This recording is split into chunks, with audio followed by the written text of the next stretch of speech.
I'd like to call the meeting of the Municipal Council to order at 7:01 p.m. Please stand and join me in a salute to our flag. God bless you. Thank you. I pledge Allegiance to the flag of the United States of America and to the republic for which it stands, one nation, under God, indivisible, with liberty and justice for all.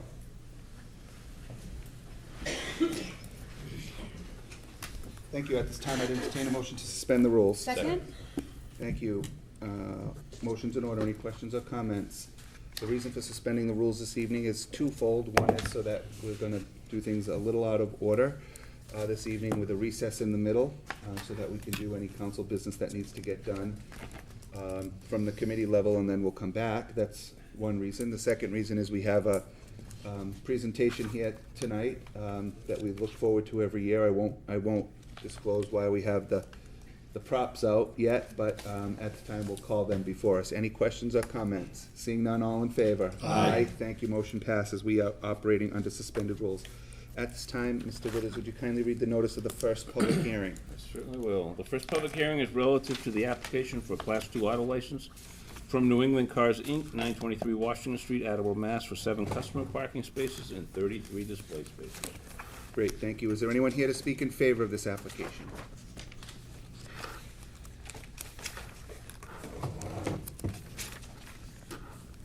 How you doing? Good, My how are name you? is Rody Mukaiber, 925 Washington Street in Attleboro. I'm the owner of New England Cars, located at 923 Washington Street. I'm here to speak in favor of the application. So basically, it's just like a small car dealership, 33 cars for display and 7 customers spaces. It was a car dealership before, used to be Raymar Auto, and they closed in May, I believe, and that's when I applied for the new license, or June, I believe, 3 months ago. Excellent. Any questions for the gentleman at this time? Council Dolan. Hi, Rody. How you doing? Rody's nervous. A little bit, yeah. No, he runs Best Buy next door, right? Yes. And he's one of my favorite customers because he always does what I ask of him, Thank you. which was recent, right? Yes. So, but he's always got everything in line. He's always complied with everything I've asked of him in quickly, which is amazing, which I appreciate. And he knows that I'm always watching. I know that. So I would ask everybody to support this. Great. Thank you for that, for those comments, and thank you for being responsive. We all appreciate Thank you. that. Any other questions or comments? Seeing none, thank you. Thank you. Thank you. Is See there you anyone? soon. Is there anyone else here to speak in favor? Is there anyone here to speak in opposition? Anyone to speak in opposition? Anyone neither for nor against? Council Dolan, do you see any reason to keep this public hearing open? I do not. Thank you. That public hearing is closed. Moving right along, we will, at this time, Christine, Joan, and Amy, I guess, if you want to come on up. If you okay, come on up and identify yourself and. Good evening. Hello. Thank you for having us here this evening. I'm Chris Johnson, the director at the Attleboro Public Library.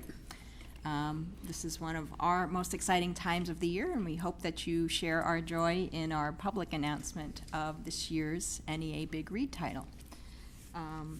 I'd like to just read you a short excerpt from the title. I know you guys have a very long agenda, so I promise you it won't be very long, but I just wanted to whet your appetite, pun intended, for this year's selection.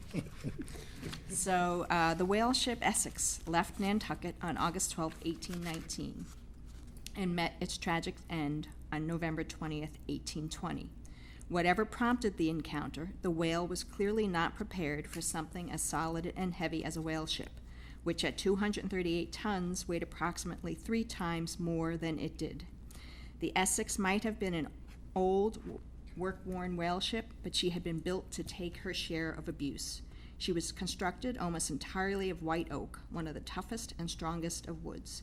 Her ribs had been hewn from immense timbers, at least a foot square. Over that, laid fore and aft, were oak planks, 4 inches thick. On top of the planks was a sheathing of yellow pine, more than half an inch thick.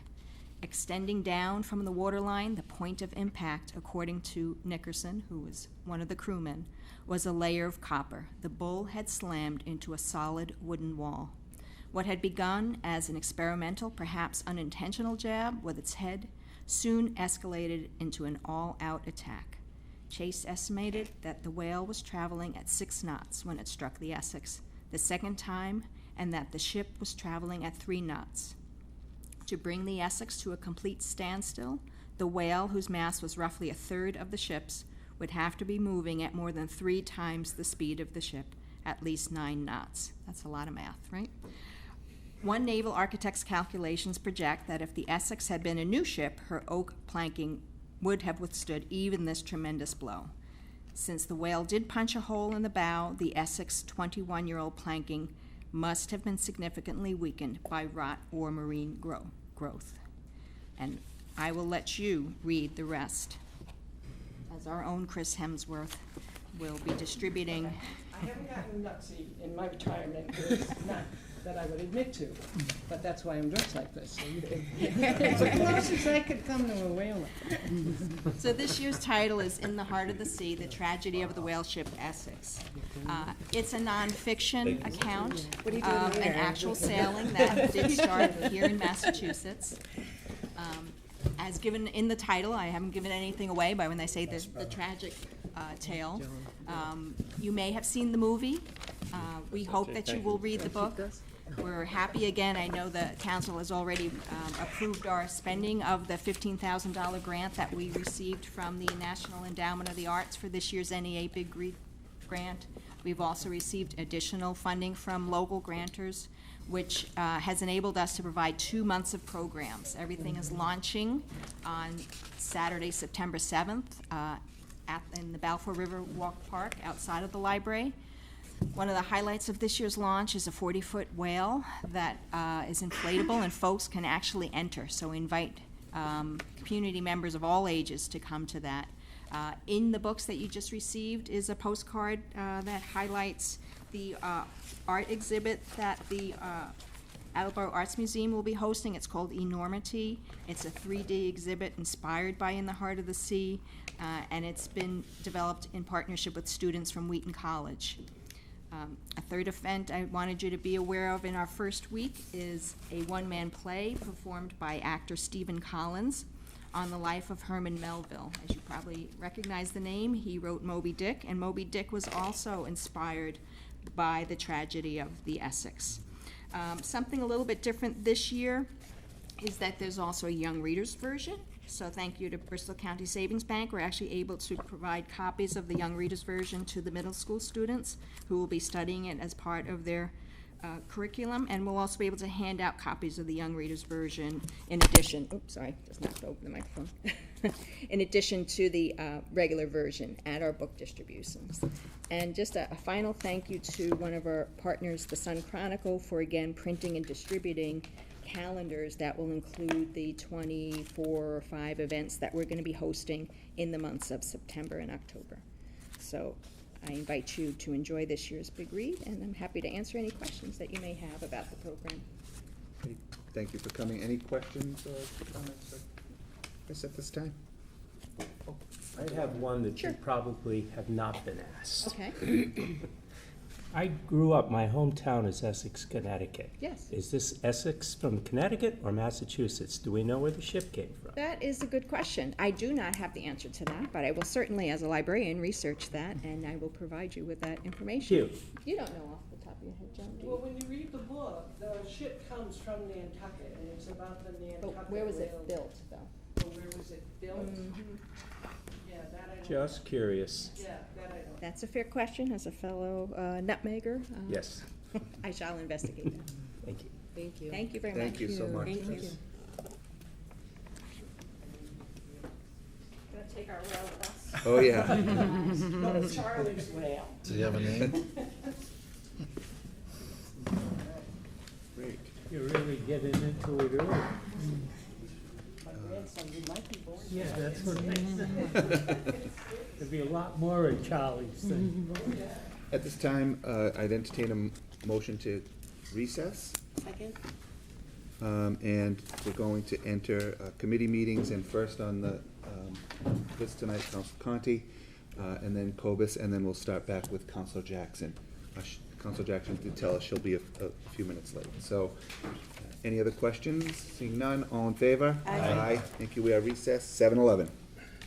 Excellent. I'd like to call the Capital Improvements and City Development Committee to order at 7:11. Sitting on the committee is Councilor Dolan as the vice chair and Councilor Waterman as the third member.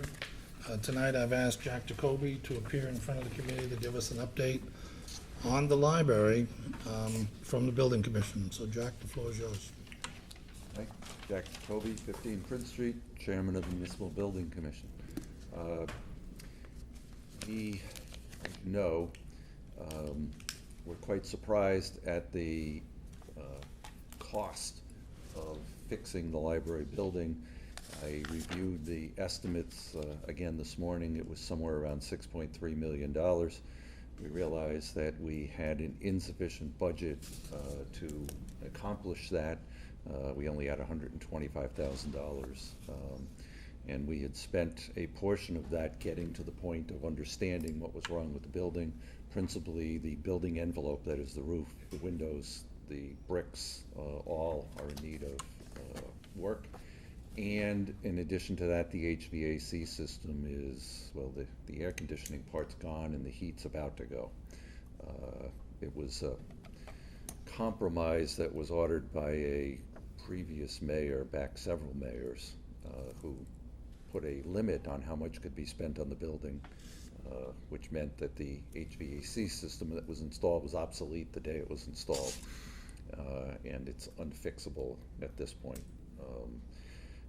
That was been 26 years ago approximately when we opened the building. Now, when I talk about the building, there is the 1907 building in the front, but then we built a new building behind it, which is what opened in '93. So we looked at that and had the sticker shock, as you all did too. And so we decided to use a portion of the money then to look at could there be something more done to the library? Does the library function well as is? What could be better? So we spent some money on that. We got a report which got mixed reviews, to be kind. But there were some things in that report that were valuable for us to understand. Things about how the library was configured, entrances, traffic flow throughout it, other things that were significant to find out about. We came to the initial conclusion that if we could get on the state funding list and we could get to the top of that list, that what we thought would be a $7 or $8 million project could become something twice that much, but with the state paying half. So if we paid the same amount of money from our citizens here, but we could make it into a much better building, that might be the direction to go. Unfortunately, the state list is still closed, and the state just funded enough money to get half of the projects off the list. So there are still another 9 or 10 projects ahead of us, and we have no indication as to when the state list will open again. So therefore, we talked about it as a building commission, we talked to the mayor, and we thought that really we can't wait too much longer to address the problems with this building. The longer you wait, the more expensive it is to fix it. And that's because it deteriorates more. And the more the library staff and patrons are forced to go with a leaking building and with an HVAC system that's on its last legs with no air conditioning, and we're renting temporary chillers for the warm weather. So the result of that was that we decided that as attractive as it might be to get state funding, we just can't wait. So next week we are going to put out an RFP to hire an owner's project manager, which is the next step that's required because we're over $1.5 million. Once we have that, we can then negotiate further with the architects as to what an appropriate fee and timeline would be, and we can go forward then, and as soon as we can, come back to you for a bond issue, which would include the repairs, the OPM fees, and the additional architect fees. I understand from the mayor that with some debt that's fallen off, we should be able to afford this.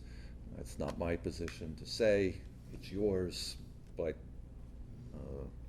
the mayor indicated that Barry Lacasse feels that we can absorb this with debt that's falling off, so I'll leave that with you for whatever it's worth. So that's the only hard news that I have for you. If you have any questions, I'll answer them. Other than that, I do have some other thoughts I wanted to leave you with. Jack, before you get into your other thoughts, let's review the dollar amounts so that there isn't any confusion. You started out with $133,000. $125,000. $125,000. You bought the report. The architect has done some work. The report's been delivered. You had some money left over. You sent out for another report, am I correct? Yes, we spent, let me see, we have 27 left, so we've spent 98. So we spent 49 approximately, or maybe it was 50, getting to the point of understanding what we needed to do to the building.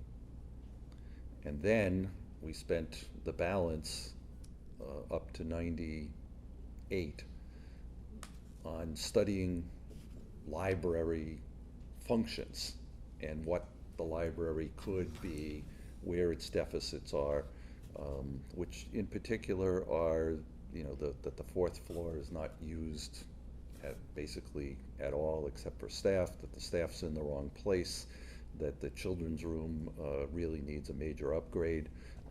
There were some things there that we thought were important, and one of the suggestions that was made was that we have more public meeting space and that the library might be a good place to do that.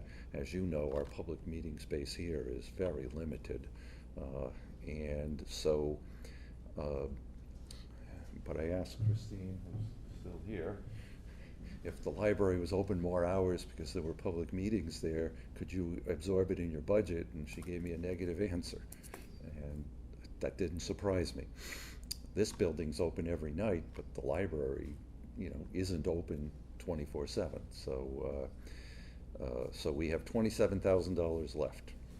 So there's $27,000 left, and so far, as a result of your track on this project, you think it's going to take $7 to $8 million to secure the enclosure of the library And fix the HVAC, both.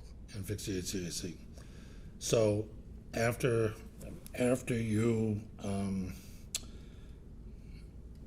you select your OPM and you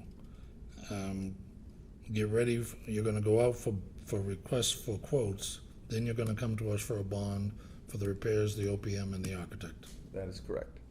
And you expect that to be $7 to $8 million to protect that building from further exterior corrosion And fix the HVAC. and fix the HVAC so it can function inside. Yes, restore it to what it was 2 years ago. And then, like in a phase 2, there'll be additional thoughts about how that interior should be redirected or utilized. Perhaps. So now we want to hear the rest of your thoughts, unless someone else has questions. Yes, Mr. Waldron. Well, I was at many of the meetings we had with the consultant. Yeah. And one of the priorities they were suggesting, and I'm not suggesting that we use that priority, was also doing something about the front entrance. It's not being used now. Yes, what I call the marble room is Right. probably the nicest room in the city, and that was the entrance. But because of the handicap laws, you would need to do something to reopen that as the main entrance. You'd have to put an elevator in somewhere in the front. The compromise that was made was that the entrance is around the back, the way it is now, and in hindsight, that probably wasn't a very good choice, but it is what it is. Right. So what you're suggesting for the 7 to 8 million would not include the old Not entrance? change anything about the functioning of the library or its entrances. It Okay. would simply get the building back to where it needs to be functional. Fair enough. Yes, Councilor Dolan. So nowhere in this money can we do anything about the front entrance. So this money is solely is structural on the outside and HVAC. That's it. That's it. If we were able to get on the state list and have the state throw another $8 million at it, there's a lot of things we could do with the building. But it's our judgment that we just can't wait. I mean, if it's 5 years, 6 years, 7 years before we came up on the state funding list, it's not fair to them, and it's not fair to the patrons, and it's foolish, in my opinion, for the city to let the building continue to deteriorate. I mean, leaking water is not a good thing. Leaking windows are not a good thing. Deteriorating bricks that need to be repointed, it's not a good thing. But that front entrance, that will be, it'll be structurally sound if we do ever come up with money to have that be Yeah. ADA compliant. The building is, the back building is 26 years old, so it's got at least a 25-year useful life left in it. It's a steel and masonry building. And the front building is more than 100 years old, and that was certainly built to last. Thank you. So Jack, I agree with you that we're running on borrowed time. We've stripped off the ballast of the roof. The roof is just exposed EPDM, held on to the roof only by the welding of the seams and the peripheral attachment to the flash. And it's supported by the insulation that was put there before the roofing was put on. The windows have been leaking since I've been in Attleboro, because I remember a meeting with Judy Robbins in that upper second and a half floor by the back elevator. It was pouring outside and the water was coming into the room. We've had several tours, and I think several of you councilors have joined me on those tours to see what the deterioration has been. So I agree with you that it's not right to wait for state funding. This building needs to be preserved and needs to be preserved now. You may continue. So, I've been thinking about a lot of things, and I know that this building is, in my opinion, inadequate.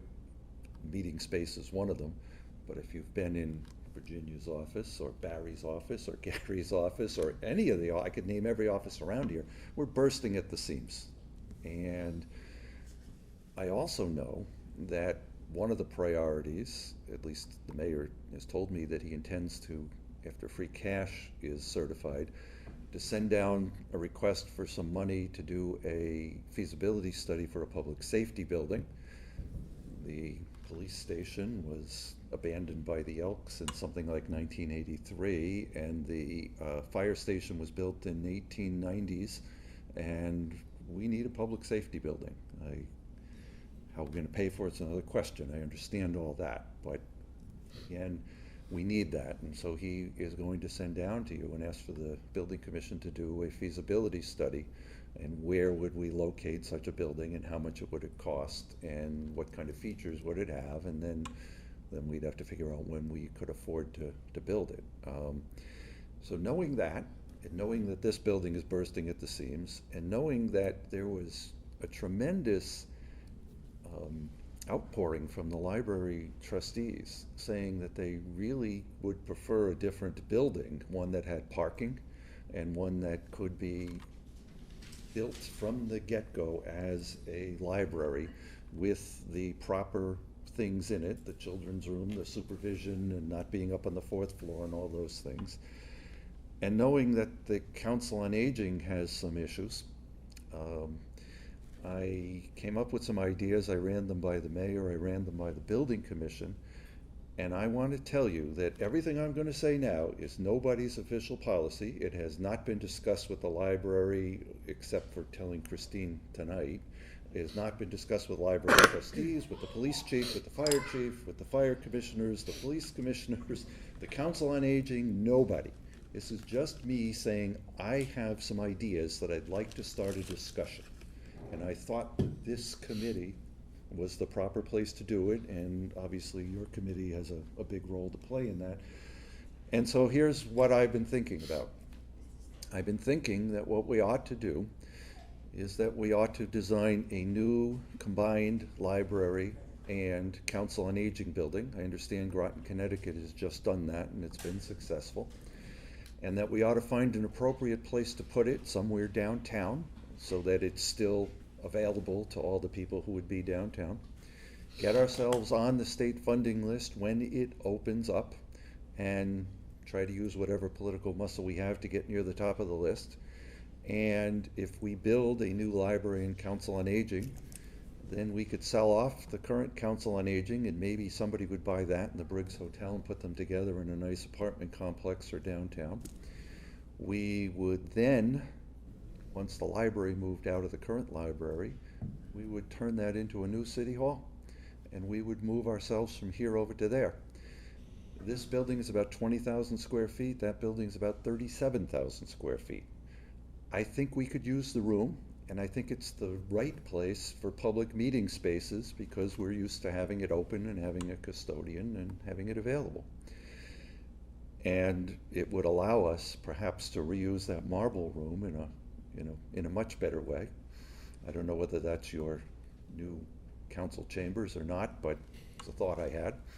But if we were able to do that, we could then site the new public safety building right here, and we could reuse this as part of that and build down the street, because we know that the response times were good because the police station's right behind us and the fire station's a block away.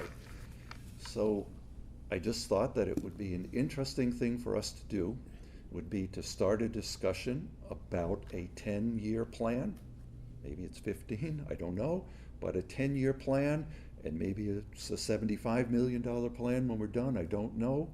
I don't know when we could afford it, but I think that if a lot of what we do, and this isn't a criticism of everyone, but a lot of what we do in government is we deal with the most immediate problem right now, and we don't think of all the other things. And in private industry, you wouldn't do that. You would have a comprehensive plan that would run out 10 or 15 years, and you would know where you're going at each stage when you could afford it. So it strikes me that that we could solve a whole lot of problems in securing our public buildings in this city if we had a new public safety building, if we had a new city hall, if we had a new library, Council on Aging, and those are the thoughts that I had, and I just would like to suggest that we start a discussion. Well, thank you, Jack, for your thoughts and comments. It's certainly a lot to think about, and there's a lot of elements that have to be brought into that thinking. So there's at least 100 moving parts there. yeah, it's now public, so everybody's got an opportunity to dig into it and put in their 2 cents. And I look forward to hearing all that. Does anyone have questions for Jack? Thank you, Jack, for the update and for the vision. I appreciate it. Well, thank you, and I hope some parts of it are good, some that are bad may be discarded, and that we can, work together to do this over the next decade, and at that point I'll be ready to retire from the building commission. Have a good evening, everyone. Thank you, Jack. So, councilors, I have one motion to bring before you this evening from the docket of July 18th, 2019. I entertain a motion to approve the request of the mayor to transfer $35,000 from account 11241-000-578300 citywide reserve fund for transfer to account 154-11000-530101 Council on Aging Professional Services in order to fund an elderly needs assessment as requested by the council on aging for future planning to address the evolving needs and interests of Attleboro's older residents. Second. Thank you. I heard you first, Councilor Waterman. So this will be a lot quicker tonight than it was Tuesday night. I spoke with Dr. Coyle from the University of Massachusetts Boston Center on Aging and Gerontology for about an hour this week, and there is absolutely no deadline whatsoever on any of this activity. It can begin and end whenever it needs to. There's also no need for it to be dealt with in its entirety as a $35,000 bite. So we talked about how we might be able to break it down, and the most important thing that all of us seem to, well, Dr. Coyle and I seem to agree on, was that the questionnaire going out to everyone was a very heavy, critical beginning step. And she's done this with 46 in towns already, so she's already got pretty much the boilerplate for what this questionnaire should be. It just needs to be tweaked for the city of Attleboro. So the town of Sudbury selectmen decided that they could not do the whole plan at the same time, and they decided to fund just the questionnaire in the beginning, and then the following year to fund all the rest of the components for the plan, which is what I am going to suggest. So I'm going to entertain a motion to alter this motion from a figure of $35,000 to $15,000. In that way, we will have enough money to pay for all the postage for the orientation of the engineering doctorate candidates and Dr. Coyle, and to get the questionnaire into the mail, get it returned back to UMass, and assembled and presented to the Council on Aging and the Municipal Council. If we can, if this motion can be seconded, we'll entertain some discussion. I'll second it if we can discuss it, but Thank you. I don't know, I'd like to know more about what it is you're leaving off the list to save the $20,000.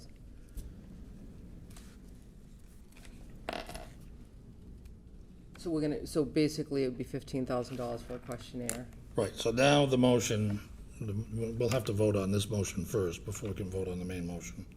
But this motion is to fund $15,000 for the Council on Aging future planning to address the evolving needs and interests of Attleboro's older residents. And what we will get for that $15,000 is a questionnaire, which was the primary component of the plan proposal that was given to the Council on Aging.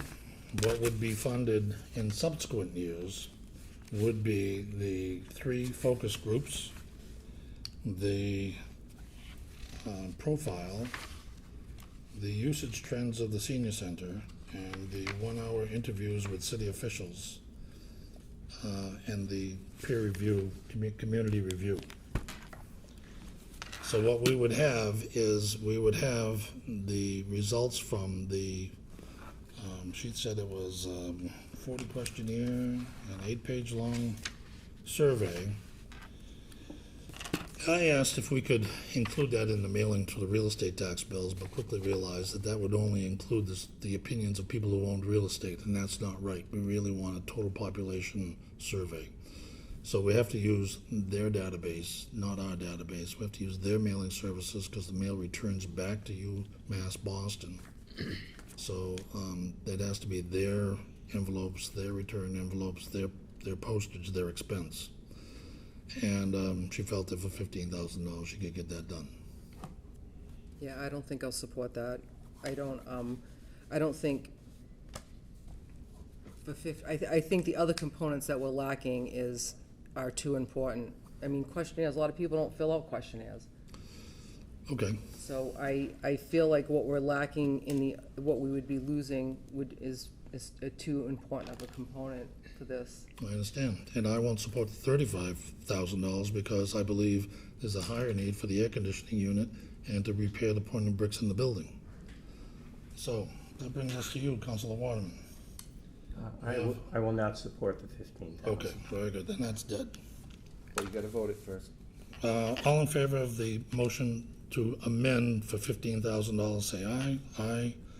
And those opposed, say no. No. 1 for, 2 against, motion fails. Back to the main motion on $35,000. All who are in favor, say aye. Aye. Aye. And those opposed, say nay. Nay. The vote passes 2-1.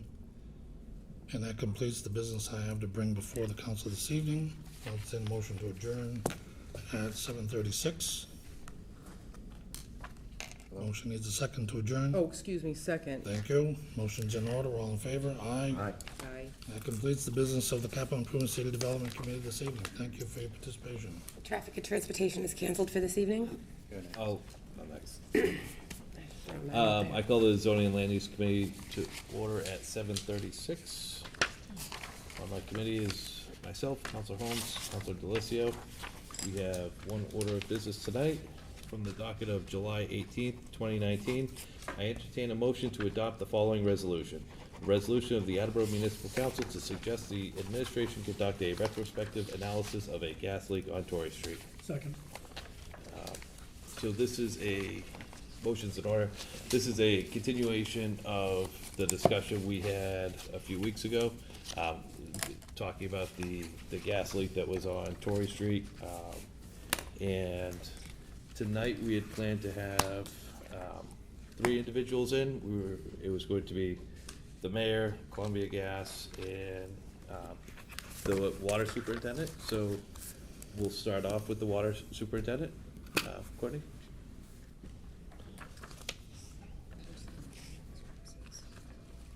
Good evening, thanks for coming in. I just had a couple quick questions. I was wondering if you could describe the details of the repair work done on April 22nd? Sure. Give me, I have notes, it's been a few weeks. Sure, no. Thank you for coming in. Oh, no, thanks for having me. So the break was actually pretty routine. It was called in to the control room at the West Street plant, just before 7 a.m. on April 22nd.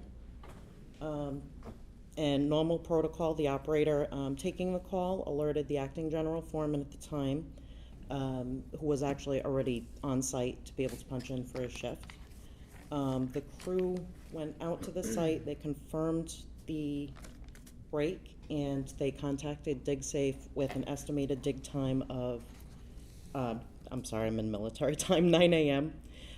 So the break was confirmed, and after that, the operator notified police, fire, and the mayor's office, and this is normally what we do.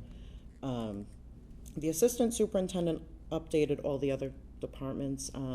We typically send an email out to police, fire, DPW, the mayor's office, schools, whether or not they're running, just in case it changes a bus route, and all the other water department staff.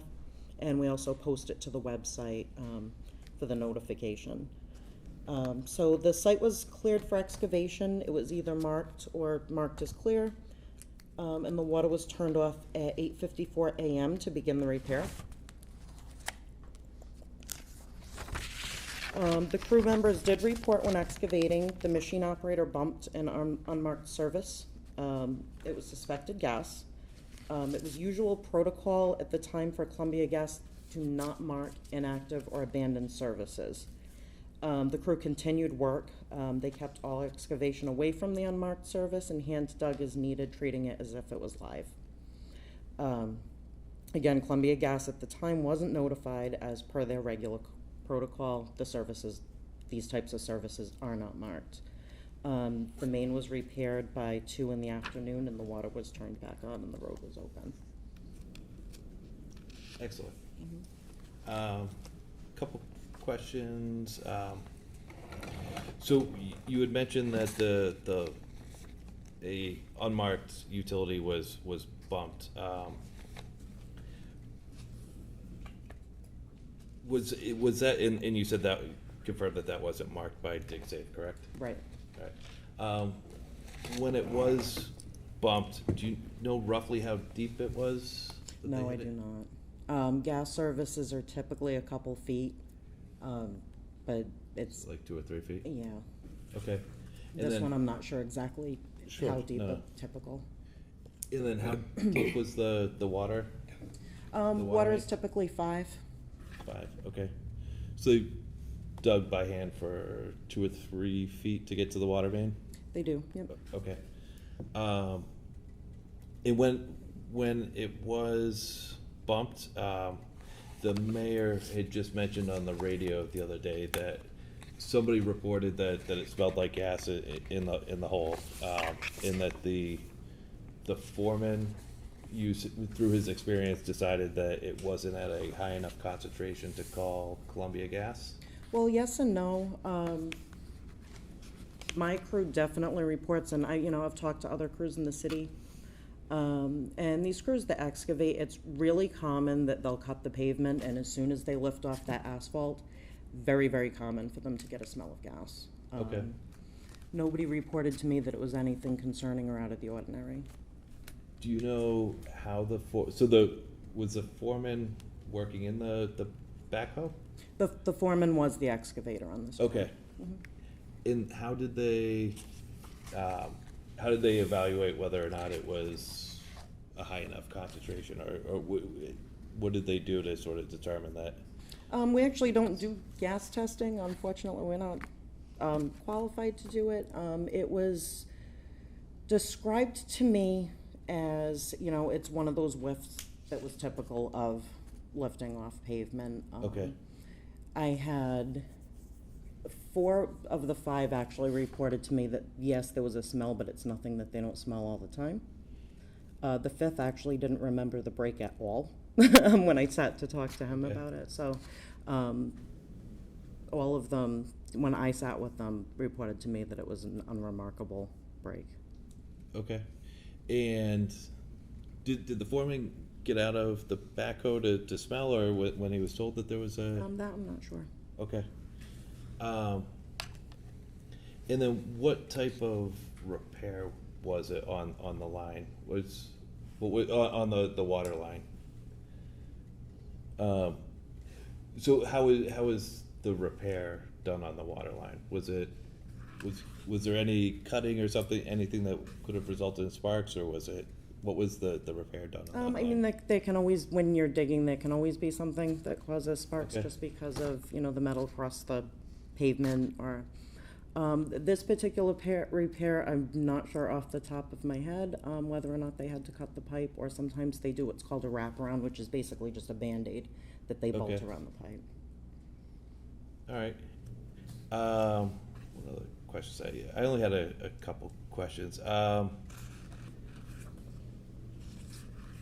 And so, one of the thing that we're hearing from Columbia Gas, and I don't know, did you see the letter from the president of Columbia Gas that described the repair that was done to the gas line? On their side, no, I haven't.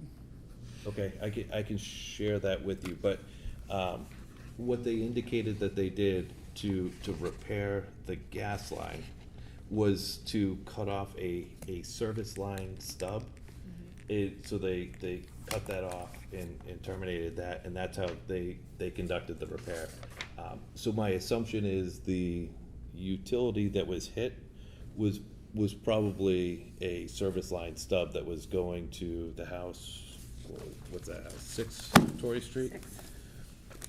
Going to 6 Torrey Street, and was likely, excuse me, but 5 with the stub. Was likely an active line. We're still waiting to hear from Columbia Gas, but logically, I think that's pretty clear. Does that make sense to you? It does, from the description of the repair that you're giving me, yes. Okay. And I understand there's been a couple of measures taken to sort of prevent this from happening in the potential if this was caused by digging and bumping that line. Some measures have been taken to prevent this from happening in the future. Can you talk about some of that?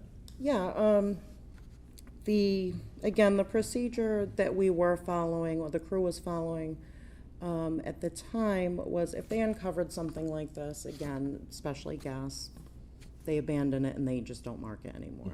But the crew would treat it as if it were live. What they're doing now, and actually this has changed from the SOP that I've sent you, it was initially changed that as soon as it's uncovered, they call either the utility to whom it belongs, or they contact DigSafe. And actually, since I sent the revised SOP, my crew and my entire maintenance crew, as well as myself and my assistant, have gone through, actually it was a voluntary DigSafe training with Columbia Gas. And there are proposed changes to the dig safe regulations. I'm not sure if anybody's aware of this yet.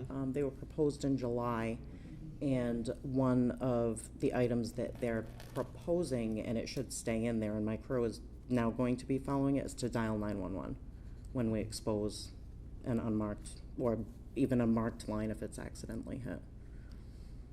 That's great. Can you also, there were a couple other changes to the SOP that you would put in there.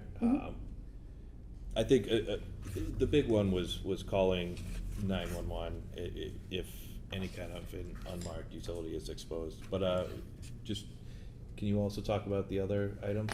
Yeah, there was a couple of other changes. One of them was exposing, when you call dig safe, you actually have to pre-mark the area where the excavation is to take place. We've actually expanded it to 10 feet further than the expected dig.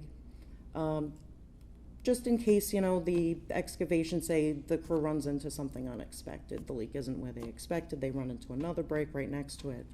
So it'll include extra utilities within the area, within reason.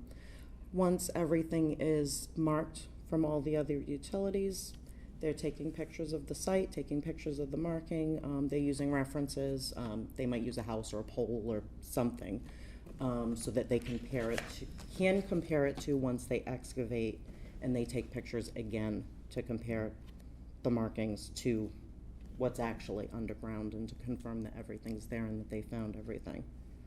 And, or that, you know, something is exposed that wasn't marked. Perfect. And then my last question is pretty straightforward, is just, are you satisfied with the steps taken to mitigate this potentially happening in the future? Yeah, I mean, I think the investigation was actually a good thing. Anything that comes up that can make the guys out on the street safer is definitely well worth it. It's worth the time, it's worth the effort. And, you know, again, they do run into things like this quite a bit. My crew probably does 90% of the excavations in the city. So it's not a bad thing, but anything that would keep them safer. That concludes my questions. Thank you very much, and I'll open it up to anybody else. Councilor DeLisio? Thank you. Courtney, thank you for coming down. Thank you for getting the SOP to us as well. I think that's, as you mentioned, is critical. A couple questions. So, and I want to expand on Todd's question. So, do you feel you have the equipment and the tools that you need to keep your men safe, your crews safe in this situation? You know, and I'm talking specifically, we had, and his name forgot me, the professor from BU who came in early this month. He had his gauge that was able to detect the gas and the levels. Do you have any equipment like that? We actually do. We have two newly purchased for the crew actually since Torrey Street. And we have 4 more monitors that are used commonly for tank entry and that sort of thing in the plant.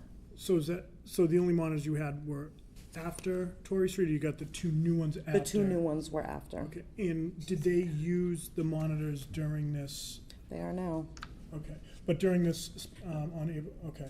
So, and I'm just asking out of my own ignorance, what is the protocol for those sort of devices to be used? Because especially if you say, like, it's common, they rip up that concrete and they're gonna smell that gas, you know, I'd hate to see, you know, because sometimes you get so used to something, you almost take it for granted. Right. I'd hate to see some semblance of it, and that's really part of the reason why we wanted to really kind of go forward with this investigation as well, is just figure out, like you said, how do we keep your crew safe? How do we make sure that when they're going underground, because, you know, you can't really tell what's under there until you get in there, as you well know.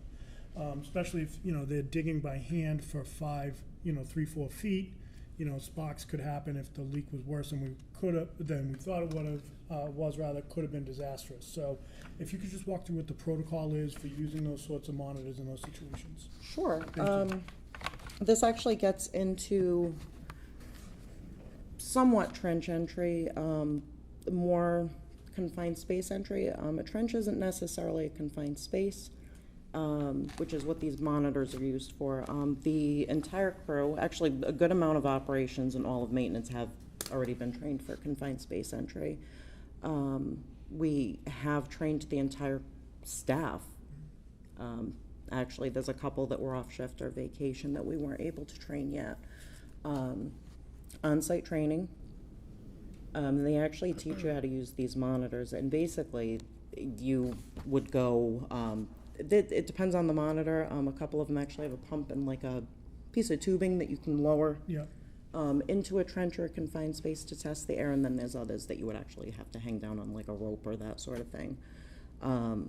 They measure the safety of what you're breathing. If it alarms, you don't go in. With a trench, it would be very likely gas, so we would be calling the gas company and 911. Tank entry at the plant is a little bit different, and that's more like you would set up a blower to bring in fresh air or something like that. You can't really do that surrounded by soil. They're calibrated quarterly, professionally by an outside company. that's all I have at this moment. Thank you. Council Dolan? So, when it comes to those monitors, so was this, what we dug, what your crew dug, was that considered a confined space? Like, when I think of confined space, like, was it deep enough to be considered a confined space? Is that why they didn't use it? Or was it so shallow that it wasn't considered confined? Or I'm just trying to clarify, like, what a confined space is to the Right. water department. A confined space would be, I bring up a tank. A tank's a great example. Council Blair's son goes into them all the time, the maintenance crew does. It's an area that you would have to enter. It's typically one way in, one way out. Not necessarily, but usually. And it's an area you're not meant to permanently work in. So it wouldn't count like a room with one entry and exit, anything like that. They're not necessarily hazardous atmospheres. They're not necessarily somewhere where you could get trapped. It's basically that one way in and one way out that's not meant to work in. And would this be that? Or Trenches, not necessarily, Is it not but they can deep, or- treat them like they are, and it's because of the air in there. There is always with a trench, there is a risk of engulfment from the soil. There's a risk of engulfment from water. But, typically they're set up so that they can get out Right. at either end. So what you're saying is when you talk about your crew, it's exactly, and again, his name escapes me too, the gentleman from BU. It makes sense that when they lift the asphalt that they would smell gas because you weren't here, and I don't know if you heard what he said, but it would be the path of least resistance. So if there is a gas leak elsewhere and you open it up, it's gonna Come out to where the we surface. lift off the road, absolutely. Do you, so I assume your department and every department in the city makes mistakes. And have you ever had any issue where they've made a mistake and not reported it, or that you've discovered later that something was not reported that should have been? Like this, no. We actually had one recently. They were excavating on a service repair and accidentally caved in someone's sewer lateral, and right away I get the phone call from at least one of them, and they'll get a crew on site for repair. So, do you trust your people? Absolutely, Would you trust them to dig a trench in front of your house? absolutely. So if they make a mistake, you just deal with it, fix it, move on, like, as far as reprimands or anything like that? Right. They're usually just With excavation, I mean, it's in the nature of it that they're That going things to hit happen. an unmarked utility. They're going to damage a service. Things like this are going to happen. The bigger deal with reprimanding would be if someone hid it and didn't say anything. Right. Hid, sorry, not hit.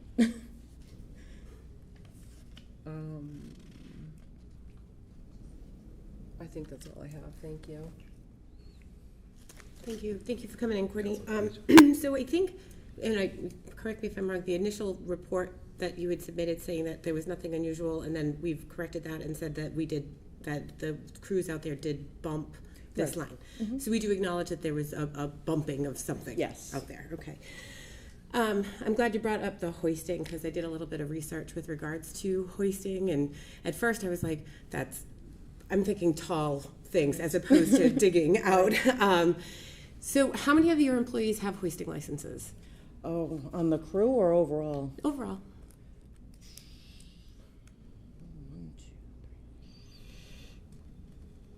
7 or 8? Okay. And they keep up with their training and the mandatory requirements for that. So, so as part of your hoisting license, it does state, and I'm very pleased with what has happened here tonight. I'm glad you're appreciative of this retrospective. I'd like to see that we have a new standard operating procedure, or a combined standard operating procedure, because what I understand is there were different things all over the place, and now it's Yes, in there one were. general document. So that's really helpful. So, but as part of the license, if there is damage, serious injury, property damage, or any condition that is necessary for the preservation of public health or safety, where hoisting machinery is operated, it must be reported to the department incident hotline within an hour. So where we've acknowledged that initially there was no acknowledgement of a bump, now we've acknowledged that there's a bump, as part of the hoisting license, that particular protocol wasn't followed. Would that be accurate? Yes and no.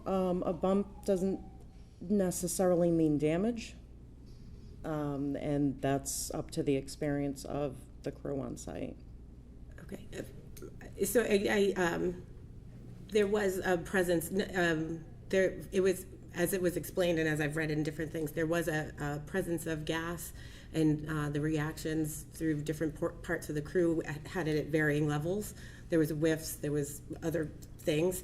So I guess part of what I would hope would be part of the standard operating procedure is a re-reference to CMR, 520 CMR, so that that's in there too. Like if there's a manual that's sitting in the excavator, if you scratch the pipe, if you do anything, you're required to call. So I think that was an area where they at first said there wasn't anything that happened, and then we did admit that there was a bump, and then there are things that are required by the state to do to maintain your license to do that. Right. So would that be an accurate statement? To add it to? Well, no, just the process of events that took place. Right. Okay, thank you. Counselor Holmes? Thank you. I'm sorry if I ran out of that way. Sorry. Thanks for coming in. So I heard you say that some of the staff members have attended an additional dig safe training, which I like to hear that. And then it sounds like the standing operating procedures, you've reviewed it and decided to make some changes, which I think is some good progress. Obviously, we just want to avoid anything happening like this in the future, anything serious. We just want to make sure we are not having gas leaks that are not being attended to. So thank you for coming in. Counselor Conti? So Courtney, during my junior year of the University of New Hampshire, my summer job was working for Bachelor of Construction in Hampton Falls, New Hampshire, where we were laying down sewer pipe for a new subdivision. And the excavator operator was a guy named Blake. And the reason why I have such vivid memories of this is because we were digging in sand and there was a threat of a cave-in. And that equipment operator, I think he was 40 years old at the time. I think he could have untied my shoe with that excavator. I was amazingly impressed by how he was so knowledgeable of what was going on in that hole. Because one day we did have a cave-in, and he lifted a man out of the trench with the bucket. That takes incredibly fast reaction. That was 1975. The whole world has changed since then, but I suspect that excavator training is still a elevated position among the work crews, that the person who's operating that backhoe is a senior person, extensively trained, highly skilled, and almost prescient of what's going on inside that trench. Do I have an accurate picture of that? Yes. Thank you. Thank you, Counselor. Anybody else? Yes. One question. Waterman? And I appreciate your coming tonight and your very thorough answers and very professional. Is it, and this is all conjecture, is it remotely possible when something was struck down there that it could jar even remotely a gas line that's a number of feet away, maybe 8 feet away? It's possible. We're not sure that that's what happened, but it is possible. That's the only question I have. Councilor Let me Grainger? just follow up to the monitor question and just kind of listen to all this. So, before April 22nd, how and when were those monitors used? I'm sorry? Before, you know, you said now we're gonna use them all the time, and after the, which is great, which, you know, our first priority here is to keep your crew safe. Like, that's really our top priority. When were they used prior? So, April 22nd, you said things have changed, it's a brand-new protocol. So, leading up to April 21st, in what sort of situations were those monitors used? The existing ones were used for any tank entry, any confined space entry at the plants. Okay. So tanks, vaults, injection pits, that sort of thing. So when it was reported that, you know, hey, you know what, we're smelling gas, or to, I believe it was Vice President Preco who said, you know, varying levels, was there discussion about bringing in the monitors there to kind of really get that hard and true one way or another? No. Is that something you think going forward is gonna be pretty clearly spelt out in the Yes, absolutely. SOP? Excellent, thank you. Thank you. If you do have to call Columbia Gas, it sounds like they weren't called this time, are they responsive? Yes, they are. Okay, and what would usually happen? What would the call usually be like, and how would they be responding? You could call, they could say, all right, that's active, inactive. They've had, they've encountered unmarked services and had a member of Columbia Gas come in, go, it's inactive, rip it out of the ground. They've had, you know, if it was actually leaking, obviously, you know, my crew would be out of the trench and Columbia Gas would be on site to fix it. And it would delay our repair, but no, we don't have a problem getting them out to do repairs. Okay, thank you. Anyone else? I do have one more question that I had intended to ask Columbia Gas, but maybe you can help with. So in this case, there was a service line stub off of the main that was hit, and it resulted in the leak, but it wasn't marked by Columbia Gas. And I understand that there's a number of repairs that are going to be happening coming up down, was it Reed Street, Roy Street, whatever the third one is.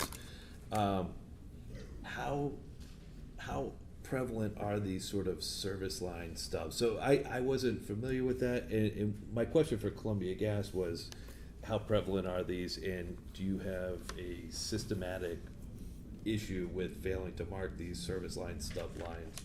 Because there's the potential of running into this again. So have you seen these before? Is this sort of a common thing, or is this a one-off issue? I don't think they see them on every excavation.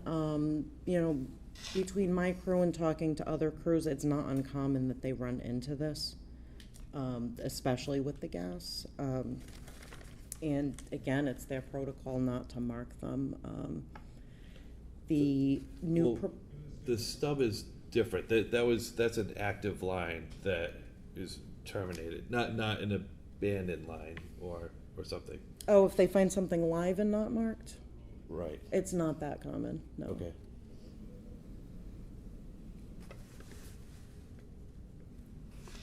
Anything else? Thank you very much. All right, thank you. Thank you. Thank you,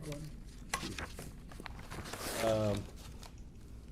All right, so I'll just summarize a couple other things. So the other two people we were hoping to hear from tonight. One was the mayor, and there were a couple questions for him, but he told us he wasn't coming. So it is what it is. The questions I had for him were, can you describe what what his investigation consisted of, and a couple other questions.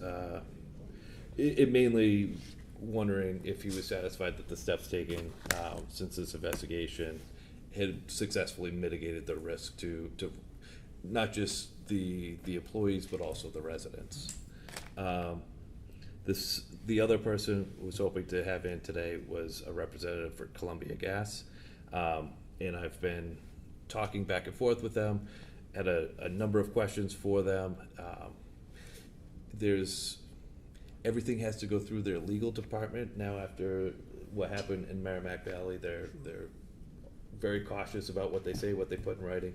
They gave us the letter from the president of the company a few weeks ago. We had some follow-up questions as a result of that. They told me they wouldn't answer those questions in writing, but they did say they would send out the ops center manager for this region, who's the subject matter expert on this, and he could come before us. He was on vacation this week, so he couldn't make it tonight. Earlier today, I was talking to him. I was like, get him on the phone with me. I'd like to close out this investigation and move forward with this. But we weren't able to get him on the phone today. So with that said, I'm going to summarize the questions that I had written down for Columbia Gas, and then we can have a discussion about where we are and what we want to do moving forward. So the questions I had for Columbia Gas and that I submitted to their government relations person. The letter from the president stated that the repair conducted was to cut off a service line stub. Can you describe the difference between a line of service? Can you describe what a service line stub is? And where did the stub terminate? Second question, there has been a fair amount of talk about corroded lines. Was this particular line corroded? When was this line installed? And does Columbia Gas have plans to address specific issues associated with Attleboro that cause us to have more leaks than other towns? Mm-hmm. Secondly, the mayor indicated that a line was hit while the water department was digging at that location, but the line had not been marked. Can you confirm what was marked in the area when DigSafe was called? How are lines detected as part of marking for DigSafe? Do we understand why stub was not detected or marked? And then the mayor indicated Columbia Gas's directive to the city was to do us a favor and just rip up any lines they stumble on that are not marked. Can you confirm that this was a policy in the past, and can you confirm that this is no longer the guidance from Columbia Gas? Those are the questions I've asked Columbia Gas to answer. A couple answers through phone conversations and an understanding of what a service line stub is. And some of the questions were just to get the official word from Columbia Gas. But so those are the questions from Columbia Gas. I handed out a packet to most everybody. I wasn't able to print off copies for everybody, so I ran out of printer paper. But this is a summary of everything we know now. What we heard from the water superintendent was consistent with our understanding. On this summary sheet, there are little footnote numbers, 1 through, what do I have, 1 through 8? And then the backing documentation here is all numbered in the corner with numbers 1 through 8. And so the documentation here is what ties to, is the backing information for this summary. And I do have a visual that I'll put in the middle of the room real quick, just to summarize roughly what we know.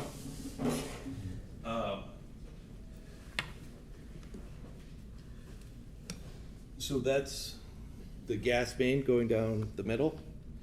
There's the pipe on the side going to 6 Torrey Street. And then there's the service line stub on the side closest to me. Where it's marked that it was bumped is roughly where it was bumped. Where Columbia Gas did the repair 3 days later is what's marked there, closer to the main line. And what they did to repair it is, based on what the president of Columbia Gas said, is they cut off the service line stub. So they cut off, that stub line didn't connect to 5 Torrey Street. It ran to the curb so that if 5 Torrey Street ever wanted to connect to gas, they could tie into that active line. But it wasn't actually connected to the house. It was a stub from the main. So that a pipe was bumped. There's 2 blue markers. One of the blue markers represents where you can see the patch on the street where the water main was repaired. And the one closer to the center of the street in the center line there is where Columbia Gas repaired the gas line. So this all makes sense to me, but I wanted to help everybody sort of visualize what was going on, because I feel like, I mean, this summary I thought made sense, but I wasn't sure if everybody was sort of understanding what was happening. Does anybody have questions on the summary and the general understanding of what happened? Can we pick that up, because it's flat, like, just to, or maybe Peter could hold it up for just a second, just because I. Turn it this way, yes. All right, so we have the gas main that goes down the street. The repair was made, so the bump happened on the blue paper on this end, and the repair, so they hit the, so would it be accurate to say that they bumped that end, and the damage happened at the main? Or somewhere in between there, Okay. somewhere on that line, such that when they just cut off that pipe, Yeah. that stopped the leak. They Okay. cut it off, terminated it, and everything was fine. So then, as was described on radio interviews and things where we're told to take a look at the patches in the ground, they That's wouldn't where the patches necessarily, are. yeah, that wouldn't necessarily, it wouldn't line up because one thing happened in one place and the repair happened in another. Would that be accurate? Correct. Okay. That stub service is similar when they pre-plumb a house with water. If you've looked at a lot of houses, I've got a couple in mind, they put a pipe over, so like an island sink you're gonna have in the future or something, and they cap it. And evidently, from me reading the report, they capped it at the main. So that break In order to was repair it, somewhere- they they didn't repair a break at the main. That break was somewhere between where they capped it correct. and the other end of this stuff. Yes, and Couldn't have not, in talking to Columbia Gas about service line stubs, a lot of times they'll install those to avoid, if they're working in that area, they'll install one to avoid having to dig up the road, especially in times where roads are potentially going to be repaved, because there's a 5-year moratorium on digging up a road after it's been repaved. So that's a lot of times when those sort of things will happen. Counselor Dolan. So we don't have like an actual schematic that shows the piping in this ground. Correct. where That's what we're still trying to ask for. Because for I Columbia really Gas. think it speaks volumes that Columbia Gas isn't here. I And agree, like 100%. Councilor Delicio said last meeting that, I don't want to quote you because I don't know, but anyway, they're the big dog in this that we're looking to ask questions to. And I think it speaks volumes that they're not here. And it sounds like you've already deduced how this happened because you basically said that this is a result of what the water department did. And I don't feel satisfied of that conclusion. Okay. Because when they state that Columbia Gas crew excavated near the patch, they cut off service to the line stub and completed repairs at the site. So they don't tell you anything about where the repair was exactly. We don't know what they repaired. They might have cut off the stub, but they didn't say, oh, we went there, cut off the stub, and everything stopped. Everything's great now. Because that, I think that is what they said. where does it say that? It says that they dug up near the other patch, they cut off service to the line stub and completed repairs. There's no detail whatsoever of what I they agree, did. and so we are looking for more detail from Columbia Gas. Right, But they and I think it cut speaks off- volume that they won't put anything in writing, and they won't come here and face us, because I believe, if you'll allow me to look at my phone, I took a screenshot of something, because the whole Merrimack Valley incident, because they failed to relocate underground pressure sensor from an abandoned pipe during construction work, which triggered the gush of gas. So I'm not convinced that this is the water department's fault. And I'm not convinced that there wasn't already a leak there, because when we dig up asphalt and they smelled gas, just like the professor from BU said, I could probably dig something up on my street and smell gas as soon as I rip up the pavement. So in the direction that this is going, everything's, blaming the water department, and I'm not convinced of that. No. Everybody's saying that we're not here to place blame, but this is the direction we're going, and that's from what a lot of counselors here are saying. That you just said to court. You just said when Courtney was up there speaking, as a result of what the water department did, we have a gas leak. They fixed it, and I agree with what this brought out as far as the SOP. I think that's Which is all we were trying to, I'll let you have the floor, excuse me. No, that's all right. It's your committee, so you're allowing me to speak, and I appreciate that. So even the DPU, when they were talking about that piece of paper, oh yeah, we didn't check it. Yeah. That's kind of an important box to check, right? That they marked everything properly. 100%. And they're yes. like, nothing to see here. So I think we don't have the proper people here. Columbia Gas will never come here, and because they won't face us, they won't put anything in writing. They might tell you something over the phone, but they're not going to put it in writing. I think that speaks volumes, and I think they'd be more than happy to avoid us and say, let them ride it out, and hopefully, it all falls on the water department. Good things have come of this. SOP, all being in one section, that's exactly how it always should have been. Why it wasn't done, whatever the case, it's done now. The sniffers, everything, I think a lot of good has come of it, but I don't like a lot of things that have been stated on this floor, including Council Waterman's testimony from anonymous people that happened at our last meeting. And I know that we're saying that neighborhood people, we don't allow meetings, people that have to come here, they have to state their name and address. If we accept a letter, they have to state their name and address, or we won't take it. Everything that Council Waterman said came from people we don't even know who they were, and I'm certainly not indicating that Council Waterman made up any of this information. But he has 4 witnesses that we read everything that they stated online, that we don't know it to be true. And we're on camera, laying it out there from anonymous sources that don't have an expertise in gas or water or anything to that function. So, this is part of why I say what's being said on this floor is upsetting to me, because it seems like we've already come to the conclusion that this is the water department's fault, and I'm not convinced of it. I think the big dog is Columbia Gas, which is why why they're not here, why they're not responding, why they're not sending us anything real in writing. This what they sent us is just a form letter. It should have just said fill in name here. There's no details whatsoever. And again, just like that BU professor said, you rip up asphalt, you rip up anything, you're gonna smell gas.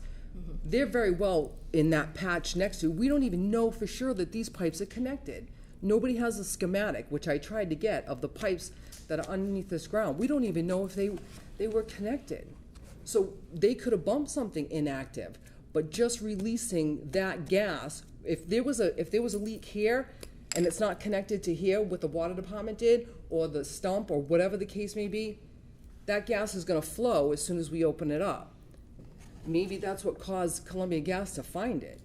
So, again, you know, I appreciate you letting me speak, and I realize that this is your committee, and, I'm just not convinced that this problem was created by the water department. Good things have come of it, the new SOPs, stuff like that, but the stuff that's been said on this floor is, I feel, you know, I don't know anybody on the water department, I don't know one person that works there, I've never met any of them, so I'm not defending anybody, but I wouldn't be feeling good about myself right now if I was one of those people in that hole that we're basically stating, knew there was a problem, covered the hole, and walked away. And I'm sure these people, how many years they've been there, they know all about George Street, they know everything that happened, so we're basically deducing that this was their fault, they smelled gas, they didn't do anything about it, they covered it up, and they went home. And I'm not convinced of that. And I'm sorry, I've taken up enough time, thank you. Excellent, thank you. And so I've heard everything you said. I agree that there are definitely still questions for Columbia Gas. And one of the things that, as we continue to talk, that I'd like to hear from other people what they think, how they think we should proceed from here. In my mind, we've accomplished what we set out to do with this investigation. There's been change. We've conducted an analysis. There's still some more information that'd be great if we could sort of dot the i's across the t's. But ultimately, things have changed in order to prevent something, to mitigate the risk of something like this happening in the future. And I'm satisfied with that. So I'd love to hear what other people think about that, as far as should we close this investigation and have Columbia Gas come back later to present either to the full council or to this committee as a separate thing, or should we keep this open until we hear from Columbia Gas and then finalize the investigation? I'm open to what others have to think. President Cooper. Thank you. A couple of things. First of all, Councilor Waterman's comments were made anonymously because I asked him to do that. So make no mistake, he had the names and the addresses of the individuals that he received testimony from when he was walking through the neighborhoods, campaigning and trying to obtain information. I asked Councilor Waterman not to read the names into the record because he didn't necessarily have permission to share that, but then went back to the people and asked their permission to do it. So I didn't think it was appropriate to say so-and-so of 6 Torrey Street told me this, that, or the other thing. We are not Sherlock Holmes here doing a formal police investigation. It was to get testimony about the events that happened on or around that evening. Either we believe it or we don't. To me, that's as simple as it is. In terms of the investigation, I think it's appropriate at this time to close the investigation, to bring your resolution out of committee, but not to send it to the administration, to send it to the DPU where it belongs. From this point forward, from my opinion, this is a DPU matter. I didn't bring it with me, but you put a nice packet together of all the information and the documents you've received, including the SOP. I would give Courtney an opportunity to add the additional information and the new training that she has conducted with the majority of her team, to include that in the documentation with the resolution that gets sent to the DPU, and we end it.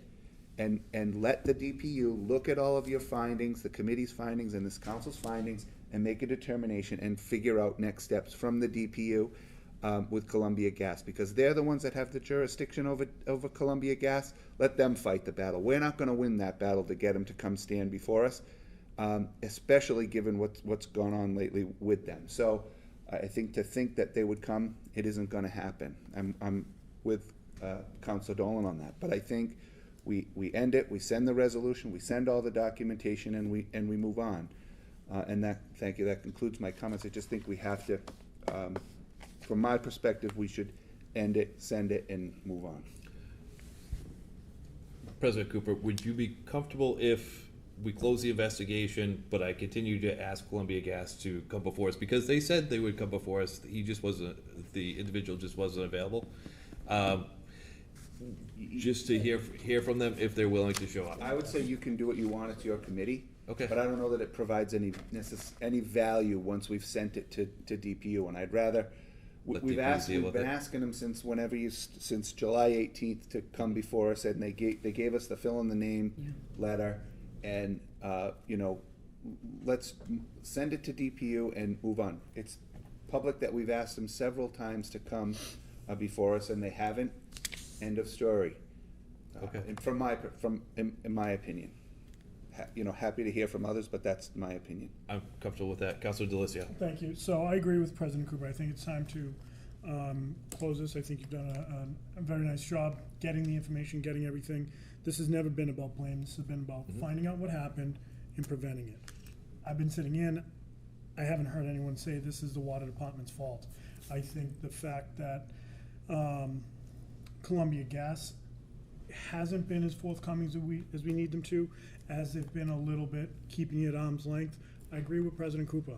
Let the Department of Utilities figure this one out. They're the ones who can get those answers.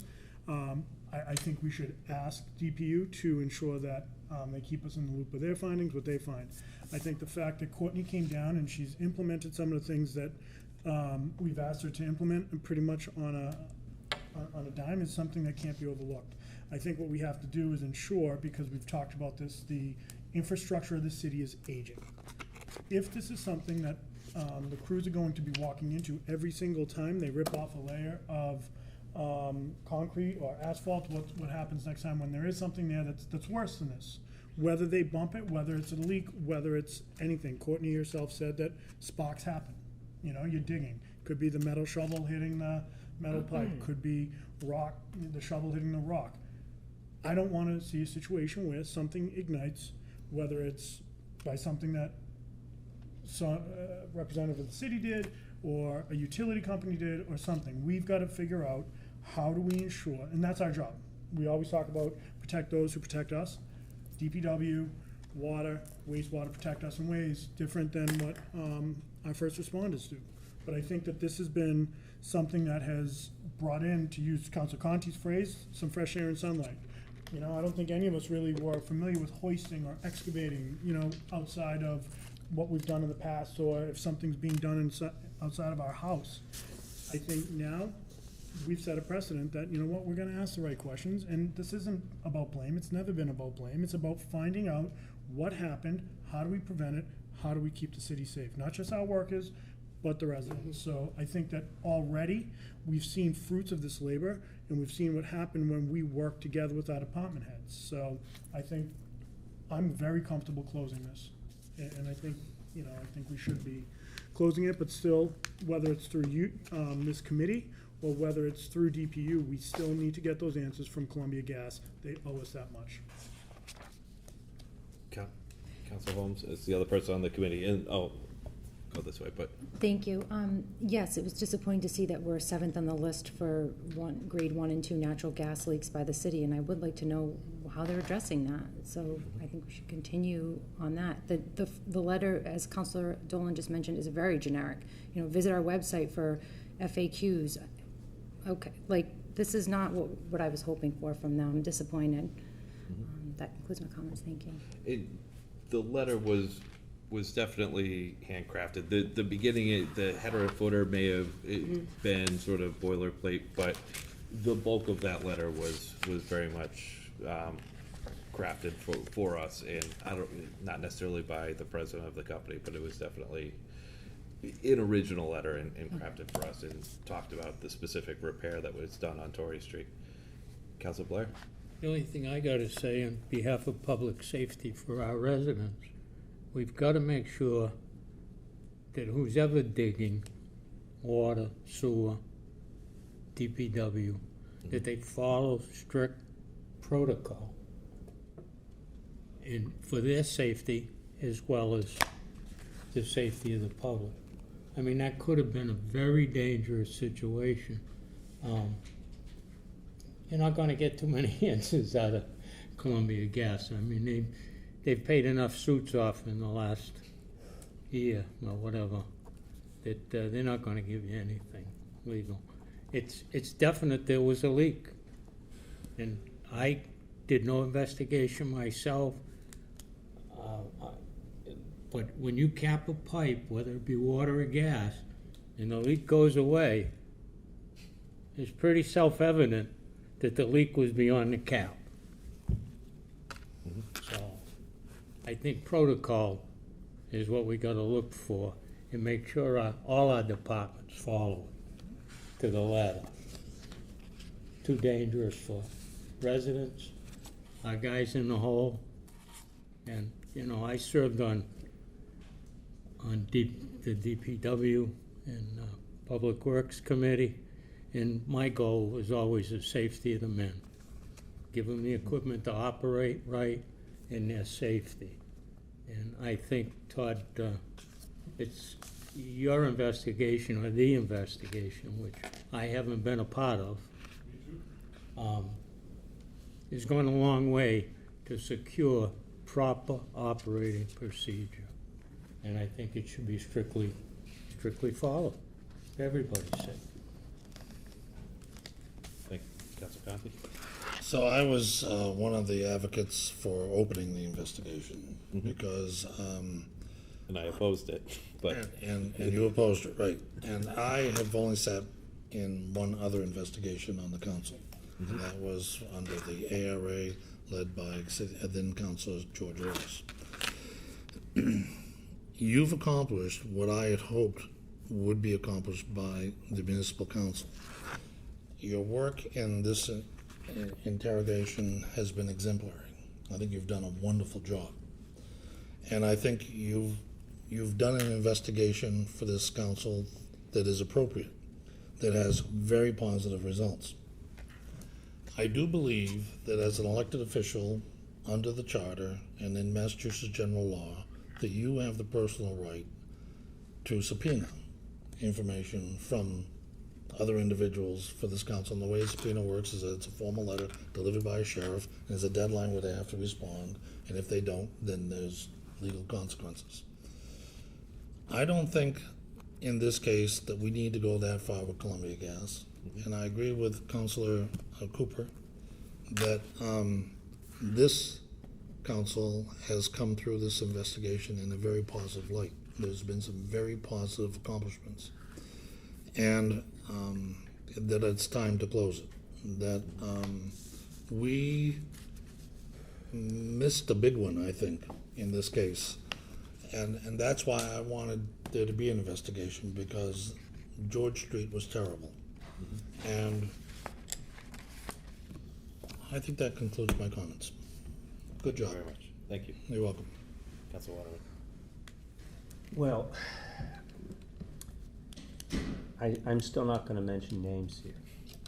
However, each person that I spoke to that was evacuated did say that pretty much the same thing. They were asked to leave ASAP, but none of them knew when to come back. And there was no protocol in place for when is it safe for them to return. So people straggled in at various times. I'm not sure that anybody knew where they had gone either, and I have no way of knowing one way or the other if they had contact information. So I just lay that out. Thank you for the reminder of that. I have mentioned that to Columbia Gas. I will bring it up to them again. Councilor Jackson. Thank you. First, I want to say that I agree with a lot of the things that Councilor Dolan, Councilor Cooper said. The appearance was given when you first wanted to do this investigation. Yes, the appearance was, it was a witch hunt to the water department. It really was. And even in the Sun Chronicles article, it said like, oh, well, it was proven that the water department bumped this little stump, the stump that's not marked, that doesn't have to be marked because it's a dead line, supposedly. Stub, excuse me. So, yeah, I do agree with that it's always pointed out like there's something going on with the water department, that the water department did a big error. And I do have a problem with the fact that when you were, letting us know about the residents who had given their comments, and I was very taken back that a fire official, I can't remember if it was a lieutenant or a captain, that comes in and says, "Oh, you almost met the angels." I hope he was disciplined, and I hope he was written up, because that was uncalled for and unprofessional, and I really hope that the chief took notice of that and has done something about that and has acted that way, because that was, I can't even imagine a professional, a police officer, a fire professional walking into your home and scaring the daylights out of you, like evacuating you from your home and telling you you're about to meet the angels. Like, how do they feel? I can't even imagine that. And that's a professional on our fire department? That's disgraceful. So I really hope the fire chief has taken note of that. And I really do, because it's been bothering me since you said that. But I do wish you would close this once and for all, because I think you've attained what you said that you wanted to obtain. I agree. And end it right here, because Columbia Gas is never, ever going to come to the city of Attleboro. They're not going to give us anything in writing. They're not going to tell us that, oh, it's our fault, and they're not going to blame us either, because it's probably not our fault. So I think at this point in time, you've got what you wanted, what you were looking for, what you said you were looking for. Close it. End it once and for all, because otherwise we kind of look bad investigating constantly about things, and we're not investigators. But you've done a great job, Todd, I will say, like all your facts and this is beautiful. This is really beautiful. I'm going to take a look at it. I got here late, and I do apologize. I should have said that firsthand. But I think it's time to close this. That's my opinion. Thank you. Any? Just very briefly. So there is support, obviously, to close it. I think this is, again, like everybody else, you've done a really great job. There's some great things that have come out of this. What I truly hoped to see come out of this was that we called Columbia Gas to the carpet, because I wanted to see changes, but I also wanted to see bigger changes. When we're number 7 in the state for their service area for 1 and 2 gas leaks, like Councilor Holmes mentioned, we really truly do have a problem. And many times there was a lot of discussion tonight about protecting the crew and things like that. We got to protect the city. I talked to Dennis, who was on staff when Dennis Street happened. I got to see his scar today. I don't want to see that. And we have an ailing and aging infrastructure. I want to know what their plan is. This particular thing, it was not connected to the house, but it was clearly live. They need to pay attention to what is happening here, and hopefully through DPU, they'll put more pressure on it. But I would also suggest that you don't let up your pressure on getting that gentleman to come in front of us. He said he'd be here, but he's on vacation, get him here. Close it, do all the things you have to do, but if he's going to come in and have a conversation during your committee, let's do it. Why would we? I wouldn't want to put a stopgap measure in that right now if we have them willing and able to come and maybe address some of it. It doesn't mean that we don't close it, we don't, tweak the resolution, and we don't send it off to DPU. We can do all of those simultaneously. I've always felt that there was, that there was a lot of questions with regards to that, and I know people are looking to pinpoint blame. I think there's a lot of different places that it could go. My first place is Columbia Gas. So I would appreciate it if, in your very tenacious way that you have with things, keep emailing them, keep calling them, keep asking them to come back, keep doing it and then when DPU comes in and starts doing it too, let that happen too. Thank you for that encouragement, because there's nothing more frustrating than come before us, and they're just like, nope, we'll send you a letter. So before I continue, are there any other comments? All right. So my intention is in a minute I'm going to ask to rescind your second. My intention is to close out this investigation. I will type up a new summary of this to send off to DPU.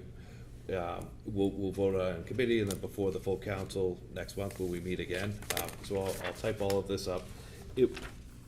I mean, it's just this, I mean, nothing's really changed from that, but I'll summarize that, and put together a resolution for us to then send to the DPU. And we'll close this and be done with it. I do intend to continue to put pressure on Columbia Gas, just because they keep refusing to show up. I mean, there's nothing more frustrating. I mean, the mayor hasn't shown up either, and he's been continually asked to be here. So we'll have Columbia Gas before us, and especially because there are bigger issues, that citywide things that we would like to hear answers for. But for this particular item, we're done, we're moving on. We'll summarize it, we'll vote the resolution. But it's these specific issues here, so if anybody has additional concerns during the week, send it through Virginia to me, and I can update things. But Councilor DeLisio. What I would add to the summary, and I think it's important because it's gonna illustrate the difference between who was willing to work with us, who wasn't. I think it's important that you put in there what the water department, how they've changed their standard operating procedures, just to say, look, here's some of the things that have already come out of this. Include, as you talked about, we need to hear from Columbia Gas, not just about what happened here, those questions that you wanted to ask them. I think they're vital, not just to the investigation, but to understanding what happened here and how do we go forward. So I think that when you're putting the summary to DPU, put in the standard operating procedures and the questions that you haven't been able to get asked, get answered rather.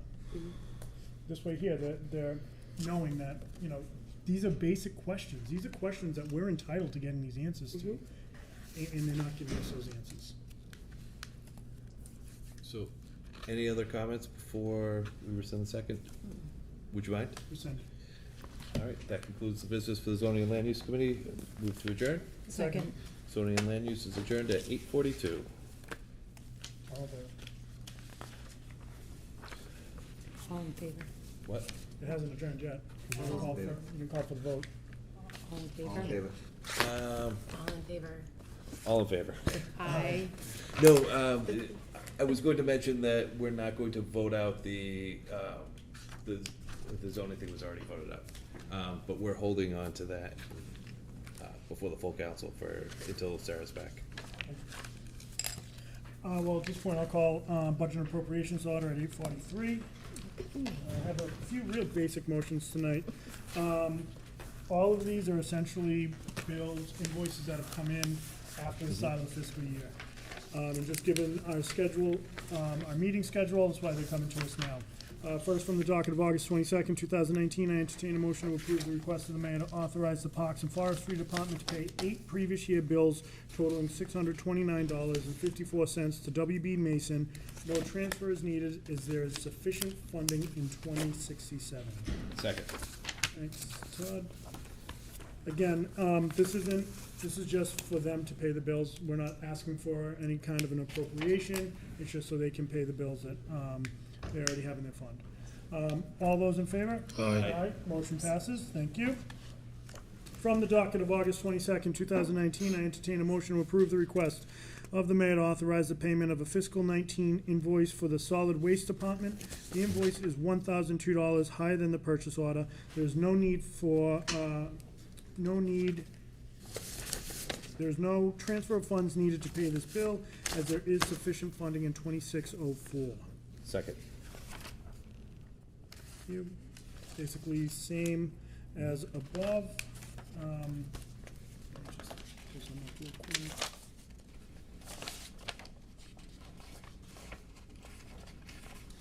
So, this is one invoice for solid waste department. So the purchase order was originally for $14,000, but due to unexpected number of cars participating in the hazardous waste day, an additional $1,002 was needed. So it's not a bad thing right there that we need to spend this money. People are taking advantage of another city service. So, any other questions, thoughts, concerns? Seeing none, all those in favor? Aye. Motion passes. From the docket of August 22nd, 2019, I entertain a motion to approve the request of the mayor to transfer $4,000 from account 1240100-511000 protective inspection salary to account 1240100-530101, Protective Inspection Professional Services to pay the electrical inspector for the current inspections done from permits issued prior to July 1st. Second. Again, this is just when everything came in. With the start of the fiscal year, it's pretty common to see these things trickle in. Councilor Conchi. So, just want to bring to your and the public's attention that I asked the building inspector what was the volume of new permits on just single-family homes. There are currently 56 permits open, Yeah. totaling $39 million in construction. This department generates a tremendous amount of cash for the city of Attleboro, and that concludes my comments. It's wonderful comments, Counselor, spot on. Any other questions, thoughts, concerns? Seeing none, all those in favor? Aye. Motion passes. Finally, from the docket of August 22nd, 2019, I entertain a motion to approve the request of the mayor to authorize the payment of fiscal year 19 community development invoice to South Coastal Legal Services in the amount of $600. There is no transfer of funds needed to pay these bills as there is sufficient funding in 2246H. Second. Thank you.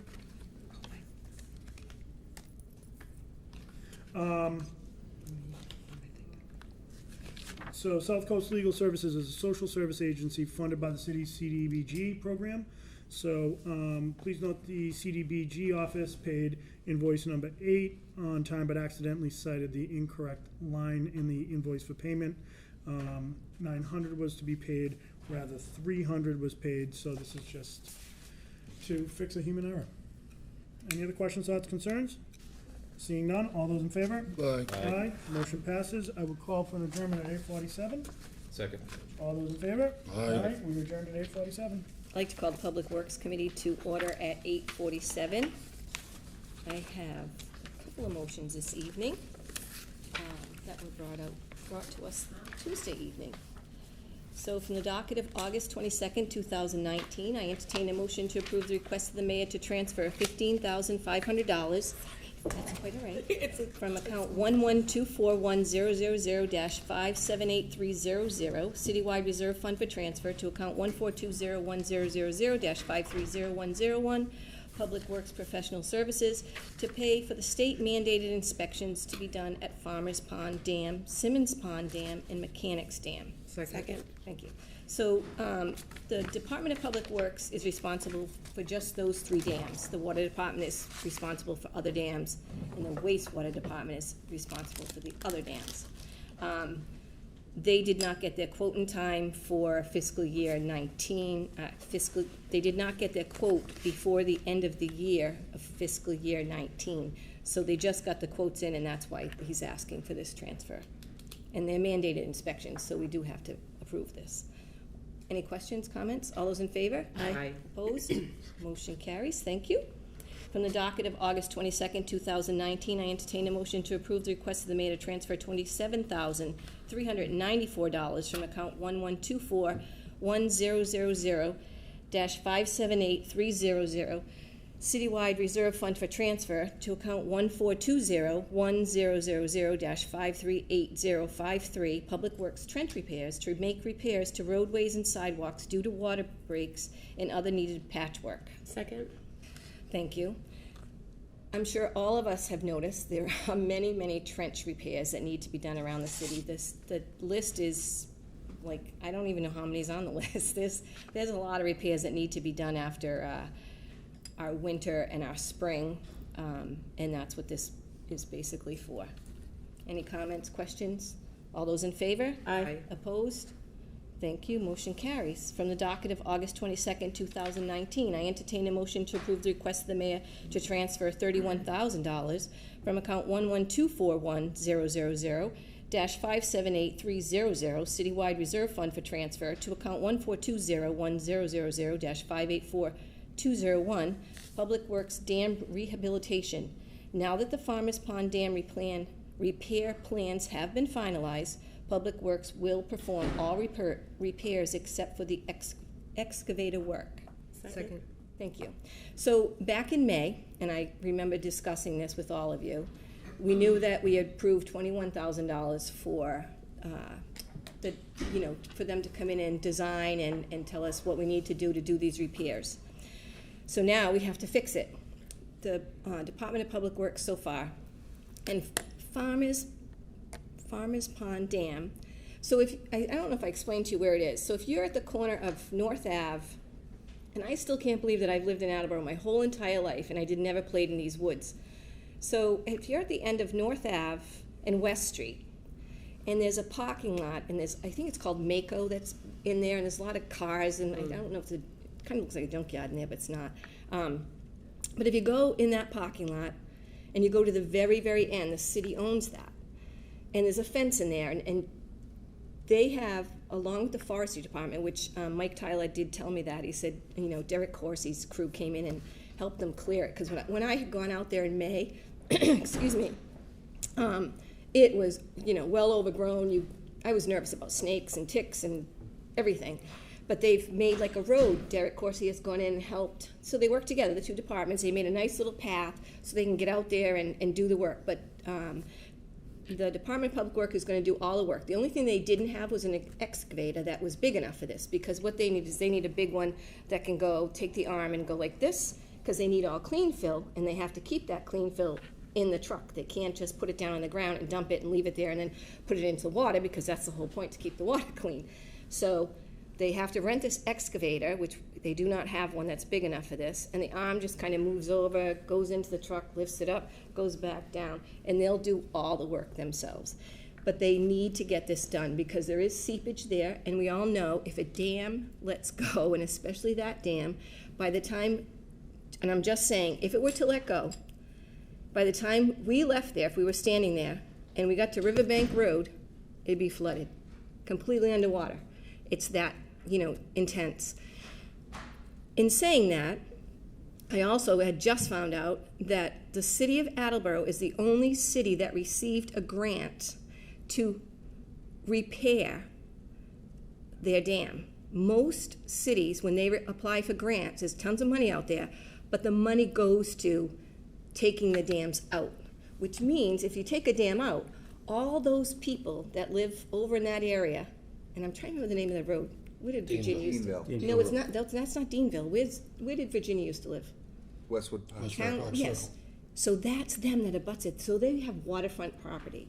So if we took that dam out, they wouldn't have that anymore. It'd be pretty stinky over there, you know? It's beautiful. It's absolutely, like, it's kind of romantic when you walk back there, because there's just this opening, and I know it sounds goofy, but it's absolutely beautiful. So, but the city of Attleboro is the only one that received this grant. Everybody else has received grants to remove.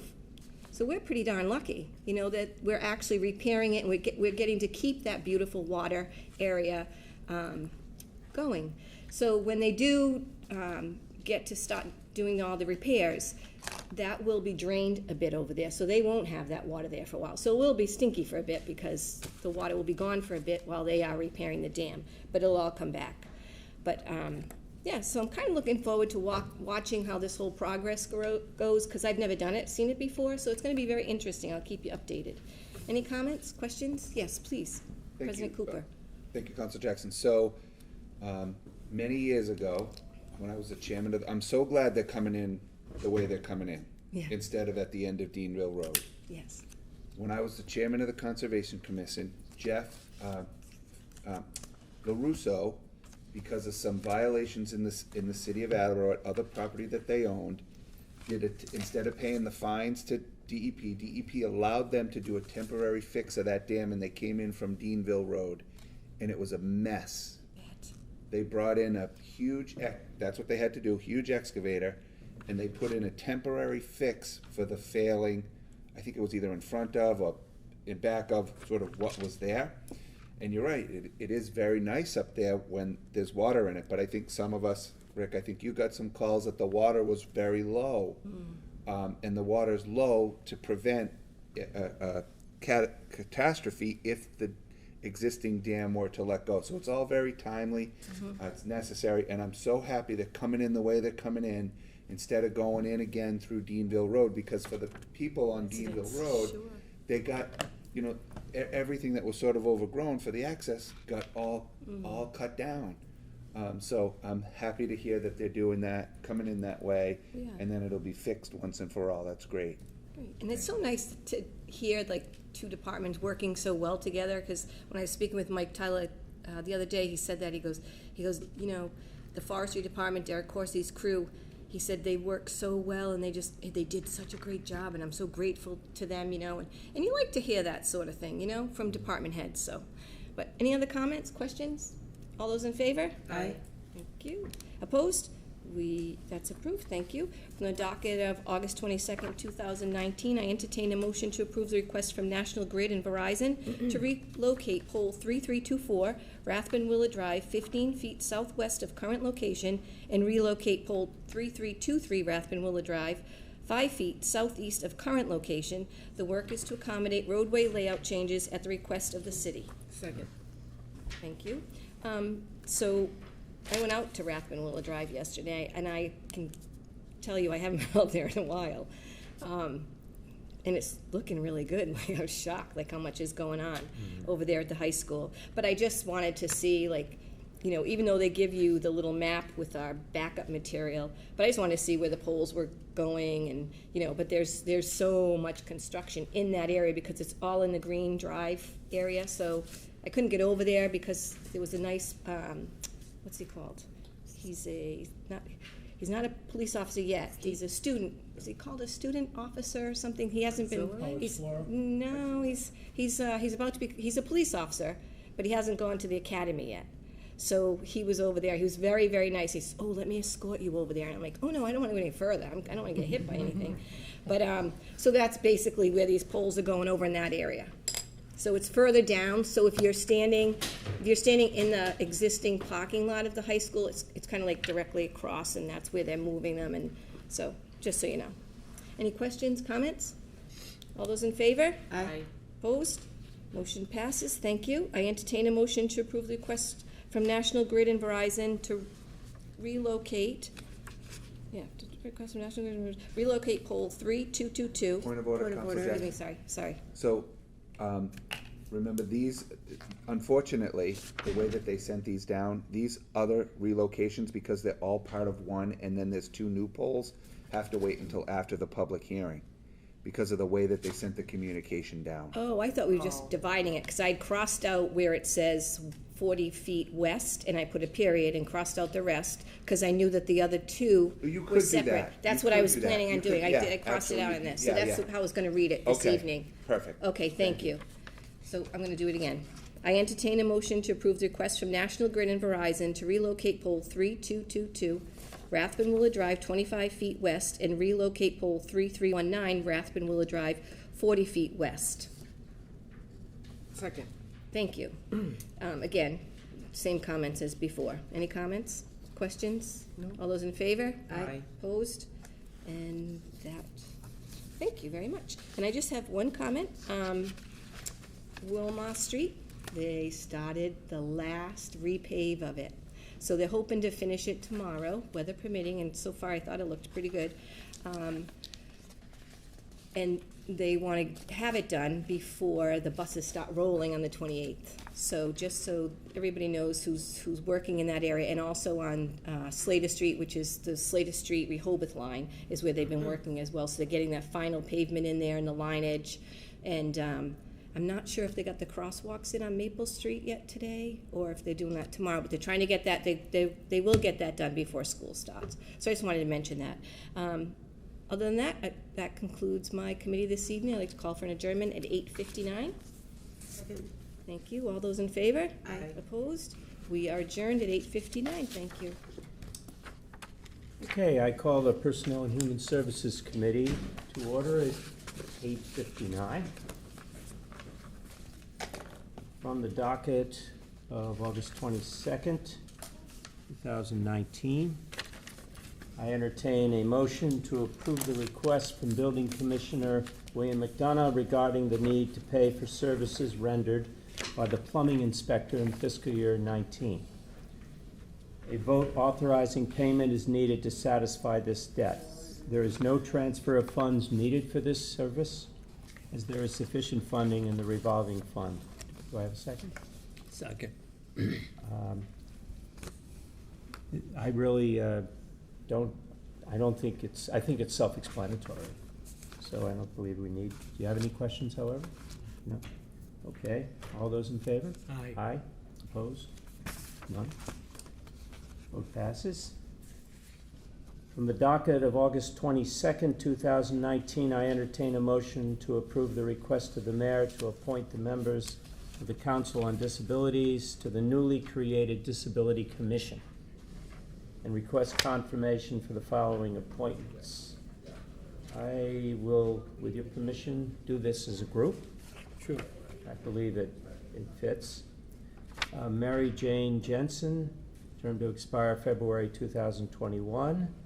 Jennifer Davies, February 2021. Susan Jensen, February 2020.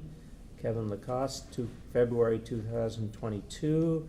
Cynthia Van Voris, February 2022, and William McDonough, expiring February 2022. Second. Thank you.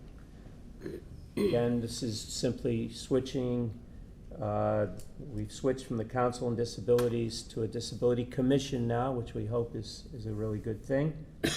All these people will continue to serve. All those in favor? Aye. Aye. All those opposed? None. Vote passes 2-0. From the docket of August 22nd, 2019, I entertain a motion to approve the request of the mayor to transfer $18,288.87 from account 112-41000-578300 Citywide Reserve Fund for transfer to account 1510100-515075 Health Earned Time, due to the anticipated retirement of a health department employee in October. Second. Thank you. Again, this is self-evident. All those in favor? Aye. Aye. All those opposed? None. Vote passes also 2-0. And as we heard tonight, from the docket of August 22nd, 2019, well, actually, we haven't heard this yet. I entertain a motion to approve the expenditure of the American Library Association ALA Truth, Racial Healing, and Transformation Great Stories Club Growing Up Brave on the Margins Grant. This is all a grant received by the Attleboro Library in accordance with MGL Chapter 44, Section 53, and Chapter 1, Section 12 of the revised ordinances of the City of Attleboro. The mayor requests this honorable body to approve expending such funds and any future grant amendments by the Attleboro Public Library. There will be no expenses incurred by the city. This is strictly a grant. Any questions? No? All those in You need a favor? second? You need a second? I do. Second. Oh, I took your nod for a second, excuse me. Okay. Questions now? Please. What's the dollar amount of the grant? I don't have it right in front of me. It's not a make or break, I was just curious. Hold on.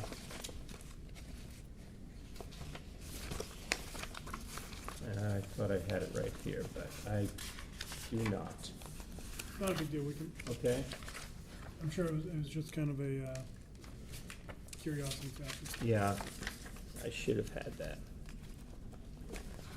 Surprised it wasn't in No. the, surprised it wasn't in the motion. Yeah, If I, Counselor, the dollar amount of the grant. it's $1,200. Yeah, I'm looking at $1,200 it is? 1,200, yeah. Thank you very much. Yeah, there are 3 pages. I still don't see where the amount is. I have it right here. Okay, you're looking, okay. So that's it. $1,200 is the amount of the grant. So all those in favor, did we vote? Aye. And I say aye, opposed, there are none. Vote passes 2-0.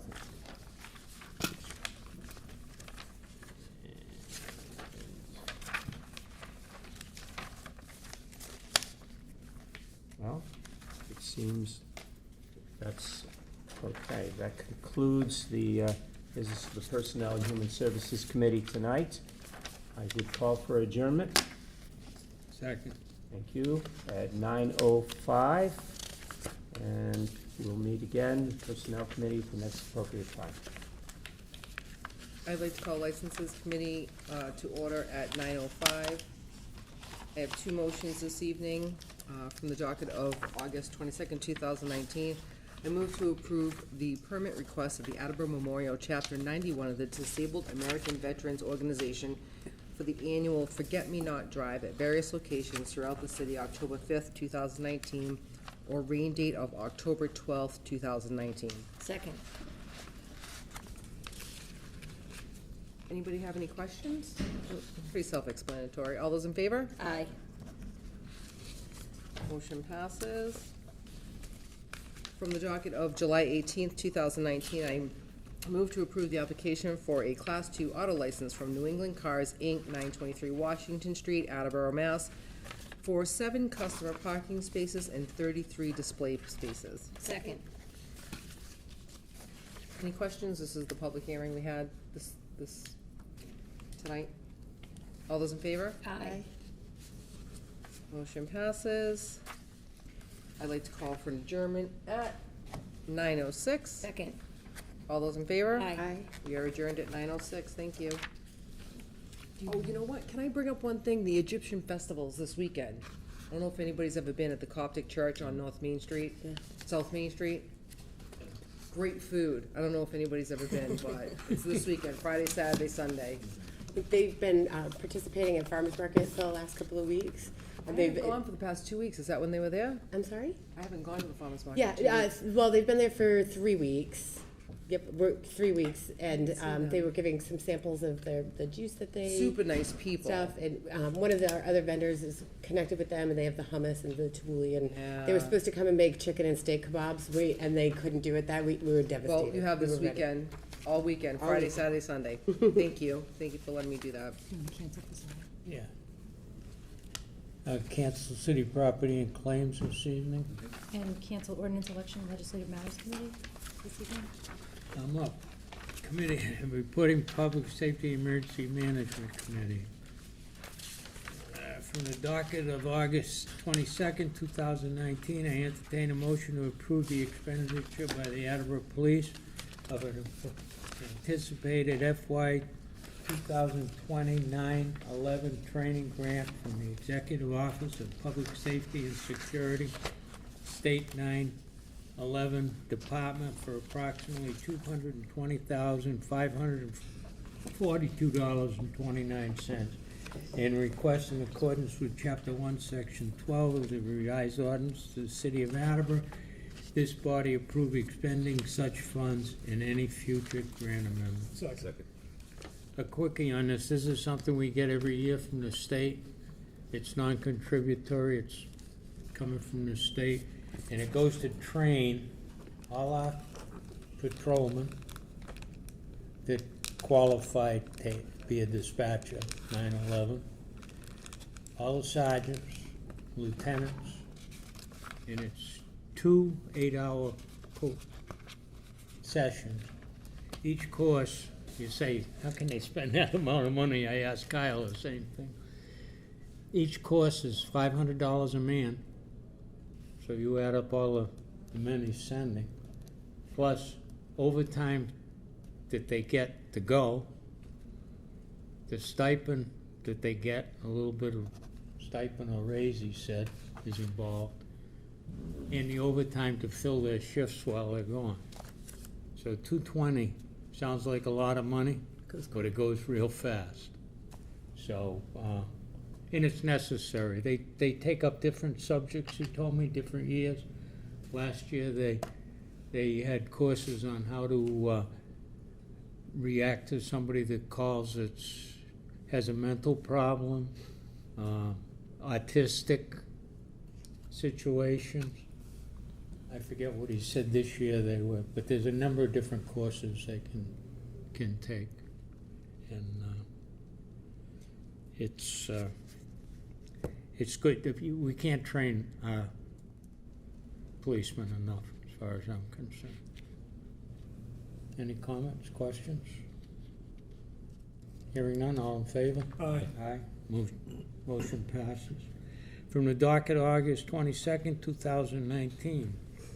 I entertain a motion to approve the request of Chief of Police Kyle Hegney to pay an FY19 invoice in the amount of $6,519.50 for emergency vendor response and mitigation efforts for the flooding incident at the police station. There is no transfer of funds needed to pay this bill, as there is funding in account 11002105825514, continuation appropriation police building renovation. Second. If you all remember, we had a toilet let go on the second floor and did a job on that building. So this is to pay that outfit that came in and cleaned it up. I don't know if it was, what do you call that, harvest? But that was a messy job. Any comments or questions? Certainly not. So many. I can't follow those up. All in favor? Aye. Aye, opposed, hearing none, motion passes. Move to adjourn at 9:11. Second. All those in favor? Aye. Aye, we are adjourned. Thank you. Had to throw a little humor out there, I'm getting tired.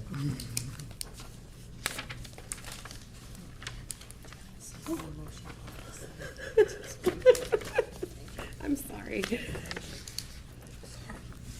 was a messy job.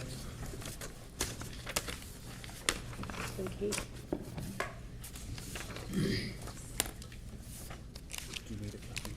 I have one, thank you.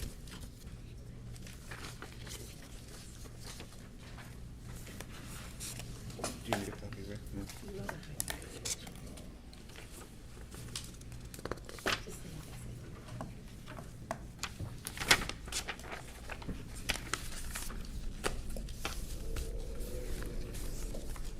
Waive the reading of it. Keep my seat warm, Mr. President. Yeah, you're welcome. You're almost on target, it's 9:13. All right.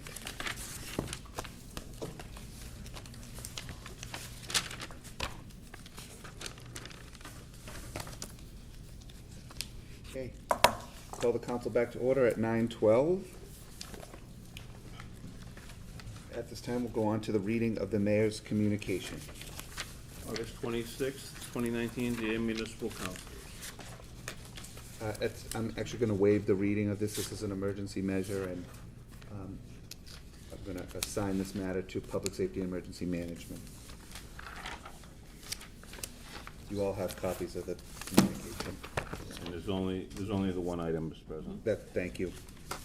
Moving right along to committee reports, and as usual, we'll start to my left with Council Jackson. Thank you.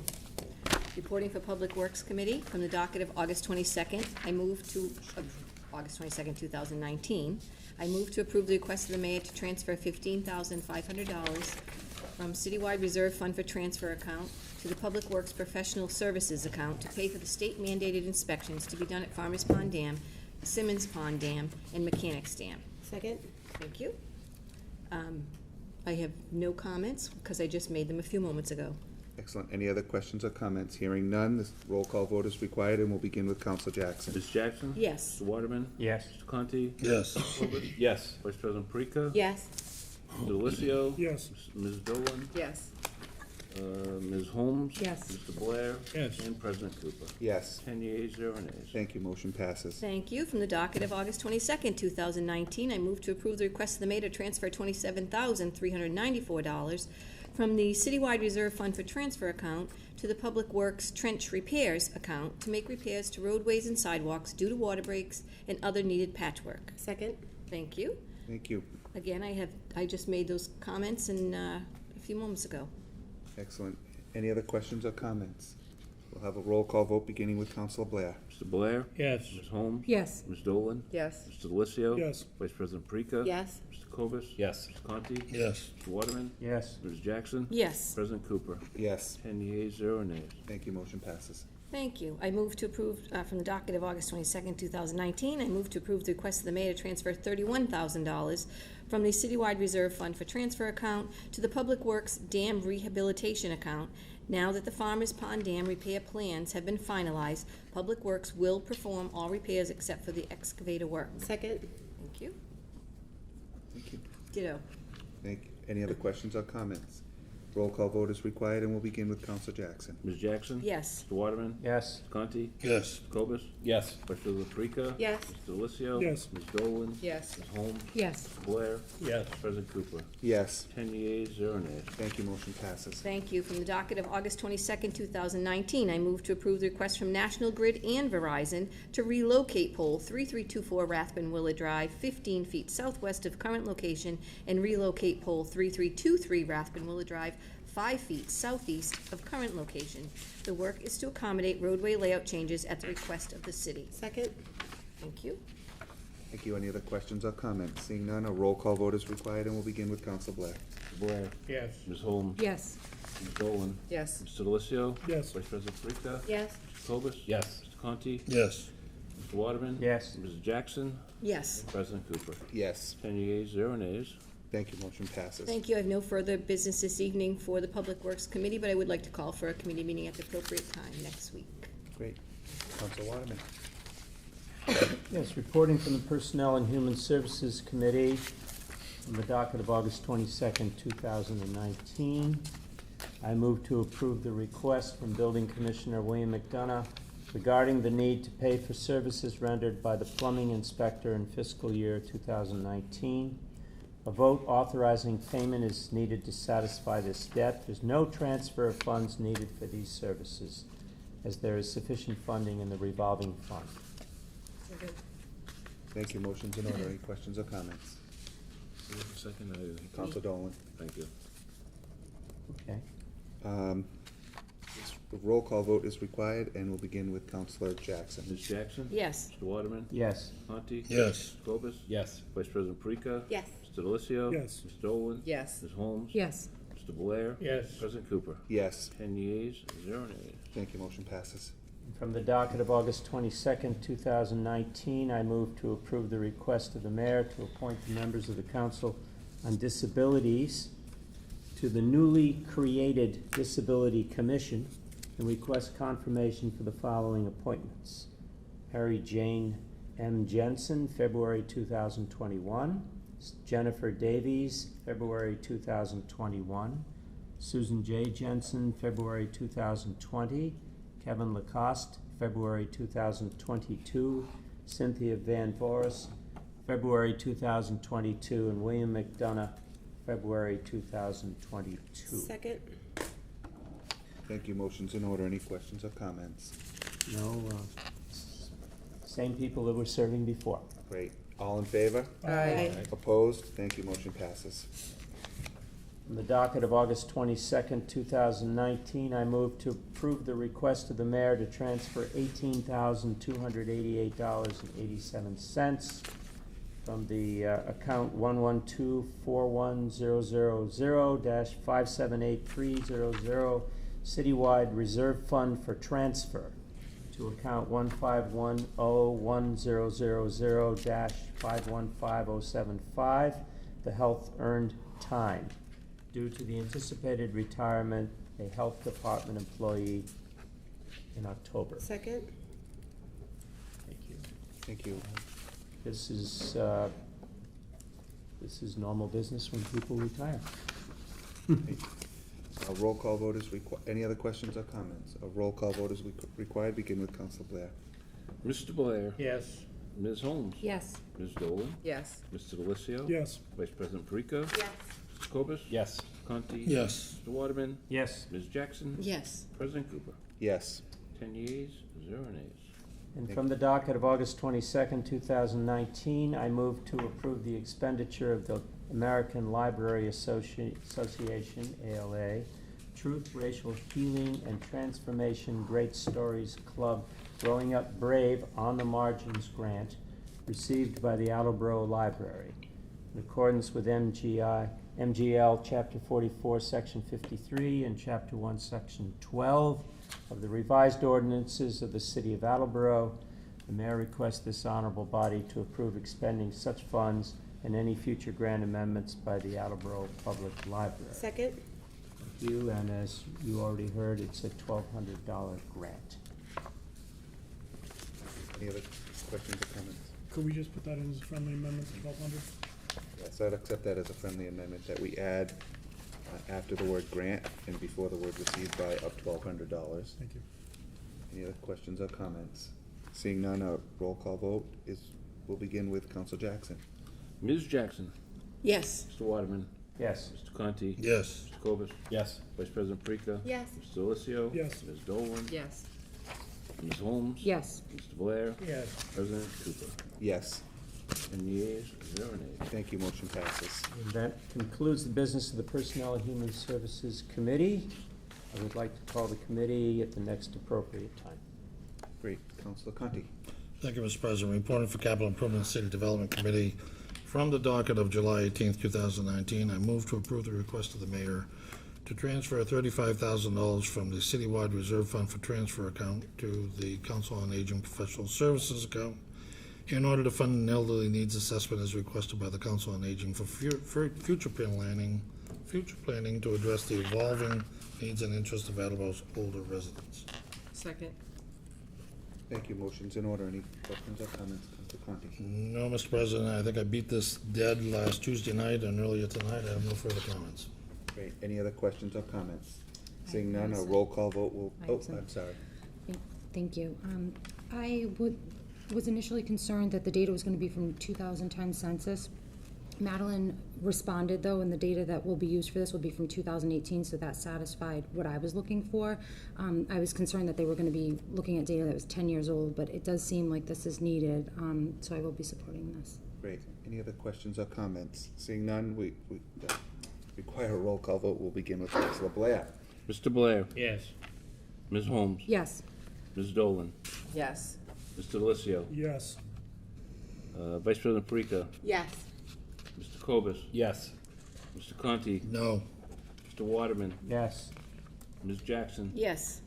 President Cooper. Yes. 9 yeas, 1 nay. Thank you. Motion passes. Mr. President, that concludes the business Capital Improvement City Development Committee has to bring before the council this evening. We look forward to a meeting coming up in September. Great. Thank you. Reporting for zoning and land use, there was one item on the docket tonight, which was the rezoning of Stubby Street. But out of consideration for Councilor Reynolds, who's the ward councilor of that area, I'm going to hold off on bringing that forward tonight. So that concludes my business for zoning and land use. And I call for committee meeting at the next appropriate time. Great. Vice President Parika. President Cooper, reporting for Transportation and Traffic Committee. I have no business this evening and look forward to a meeting in September at the appropriate time. Thank you. Councilor Delicio. Thank you, President Cooper. Reporting for Budget and Appropriations from the docket of August 22nd, 2019. I move to approve the request of the mayor to authorize the Parks and Forestry Department to pay 8 previous year bills totaling $629.54 to WB Mason. No transfer is needed as there is sufficient funding in Fund 2607. Second? Thank you. Motion's in order. Any questions or comments? Roll call vote is required, and we'll begin with Council Jackson. Ms. Jackson. Yes. Mr. Waterman. Yes. Mr. Conti. Yes. Cobus. Yes. Vice President Parika. Yes. Mr. Delicio. Yes. Ms. Dolan. Yes. Ms. Holmes. Yes. Mr. Blair. Yes. President Cooper. Yes. 10 yeas, 0 nays. Thank you. Motion passes. Thank you. From the docket of August 22nd, 2019, I move to approve the request of the mayor to authorize the payment of a fiscal 19 invoice for the solid waste department. The invoice is $1,002 higher than the purchase order. There is no transfer of funds needed to pay this bill as there is sufficient funding in Fund 2604. Motion's in order. Any comments? Roll call vote is required, and we'll begin with Council Blair. Mr. Blair. Yes. Ms. Holmes. Yes. Ms. Dolan. Yes. Mr. Delicio. Yes. Vice President Parika. Yes. Mr. Cobus. Yes. Mr. Conti. Yes. Mr. Waterman. Yes. Ms. Jackson. Yes. President Cooper. Yes. 10 yeas, 0 nays. Thank you. Motion passes. Thank you. From the docket of August 22nd, 2019, I move to approve the request of the mayor to transfer $4,000 from account protective inspection salary to account protective inspection professional services to pay the electrical inspector for current inspections done from permits issued prior to July 1st. Second? Thank you. Motion's in order. Any questions or comments? A roll call vote is required, and we'll begin with Counsel Jackson. Ms. Jackson? Yes. Mr. Waterman? Yes. Mr. Conti? Yes. Mr. Cobus? Yes. Vice President Perica? Yes. Mr. Delissio? Yes. Ms. Dolan? Yes. Ms. Holmes? Yes. Mr. Blair? Yes. President Cooper? Yes. 10 yeas, 0 nays. Thank you, motion passes. Thank you. And finally, from the docket of August 22nd, 2019, I move to approve the request of the mayor to authorize the payment of a fiscal 19 community development invoice for South Coastal Legal Services in the amount of $600. There is no transfer of funds needed to pay these bills, as there is sufficient funding in Fund 2246H. Second. Thank you, motion's in order. Any questions or comments? Seeing none, roll call vote will begin with Counsel Blair. Mr. Blair? Yes. Ms. Holmes? Yes. Ms. Dolan? Yes. Mr. Delissio? Yes. Vice President Perica? Yes. Mr. Cobus? Yes. Mr. Conti? Yes. Mr. Waterman? Yes. Ms. Jackson? Yes. President Cooper? Yes. 10 yeas, 0 nays. Thank you, motion passes. Thank you, President Cooper. That concludes the business for budget and appropriations. Would like to call for a committee meeting next month at the appropriate time. Great, thank you. Counsel Dolan. Reporting for Licenses Committee, I have two motions from the docket of August 22nd, 2019. I move to approve the permit request of the Attleboro Memorial Chapter 91 of the Disabled American Veterans Organization for the annual Forget-Me-Not Drive at various locations throughout the city, October 5th, 2019, or a rain date of October 12th, 2019. Second. Thank you, motion's in order. Any questions or comments? No comments. All in favor? Aye. Aye. Opposed? Thank you, motion passes. From the docket of July 18th, 2019, I move to approve the application for a Class II auto license from New England Cars, Inc., 923 Washington Street, Attleboro, Mass., for 7 customer parking spaces and 33 display spaces. Second. Thank you, motion's in order. Any questions or comments? This was the gentleman that was here tonight for his public hearing. Thank you. Any other questions or comments? Seeing none, voice vote is required. All in favor? Aye. Thank you, motion passes. That's all the business I have for Licenses Committee, and I'd like to call for a committee meeting at the next appropriate time, please. Thank you. Reporting for city property, Oh, city property, yes, sorry. property and claims, we have no business this evening, but we request a committee meeting next week at the, in September at the appropriate time. Thank you. Counsel Holmes. Thank you. Reporting for Ordinance Election Legislators Matter Committee. There's no business this evening, but I'll call for a committee meeting at the next appropriate time. Excellent. Well, Blair. Reporting for Public Safety Emergency Management from the docket of August 20th, 2019. I move to approve the expenditure by the Attleboro Police of the anticipated FY 2020 9/11 training grant from the Executive Office of Public Safety and Security, State 9/11 Department for approximately $220,542.29, and request in accordance with Chapter 1, Section 12 of the revised ordinance of the City of Attleboro, this body approve expending of such funds and any future grant amount. Second. Thank you, motion's in order. Any questions or comments? We talked about it just a few minutes ago. Great. Roll call vote is required, and we'll begin with Counsel Jackson. Ms. Jackson? Yes. Mr. Waterman? Yes. Mr. Conti? Yes. Mr. Cobus? Yes. Vice President Perica? Yes. Mr. Delissio? Yes. Ms. Dolan? Yes. Ms. Holmes? Yes. Blair? Yes. President Cooper? Yes. 10 yeas, 0 nays. Thank you, motion passes. Thank you. From the docket of August 22nd, 2019, I move to approve the request of Chief of Police Kyle P. Hegney to pay an FY19 invoice in the amount of $6,519.50 for the emergency vendor response mitigation efforts for the flooding incident at the police station. There is no transfer of funds needed to pay this bill, as there is funding in account 110021058251 continuation appropriation police building renovation. Second. Thank you, motion's in order. Any questions or comments? We discussed it earlier this evening. Great, thank you. Roll call vote is required, and we'll begin with Counsel Jackson. Ms. Jackson? Yes. Mr. Waterman? Yes. Mr. Conti? Yes. Mr. Cobus? Yes. Vice President Perica? Yes. Mr. Delissio? Yes. Ms. Dolan? Yes. Ms. Holmes? Yes. Mr. Blair? Yes. President Cooper? Yes. 10 yeas, 0 nays. Thank you, motion passes.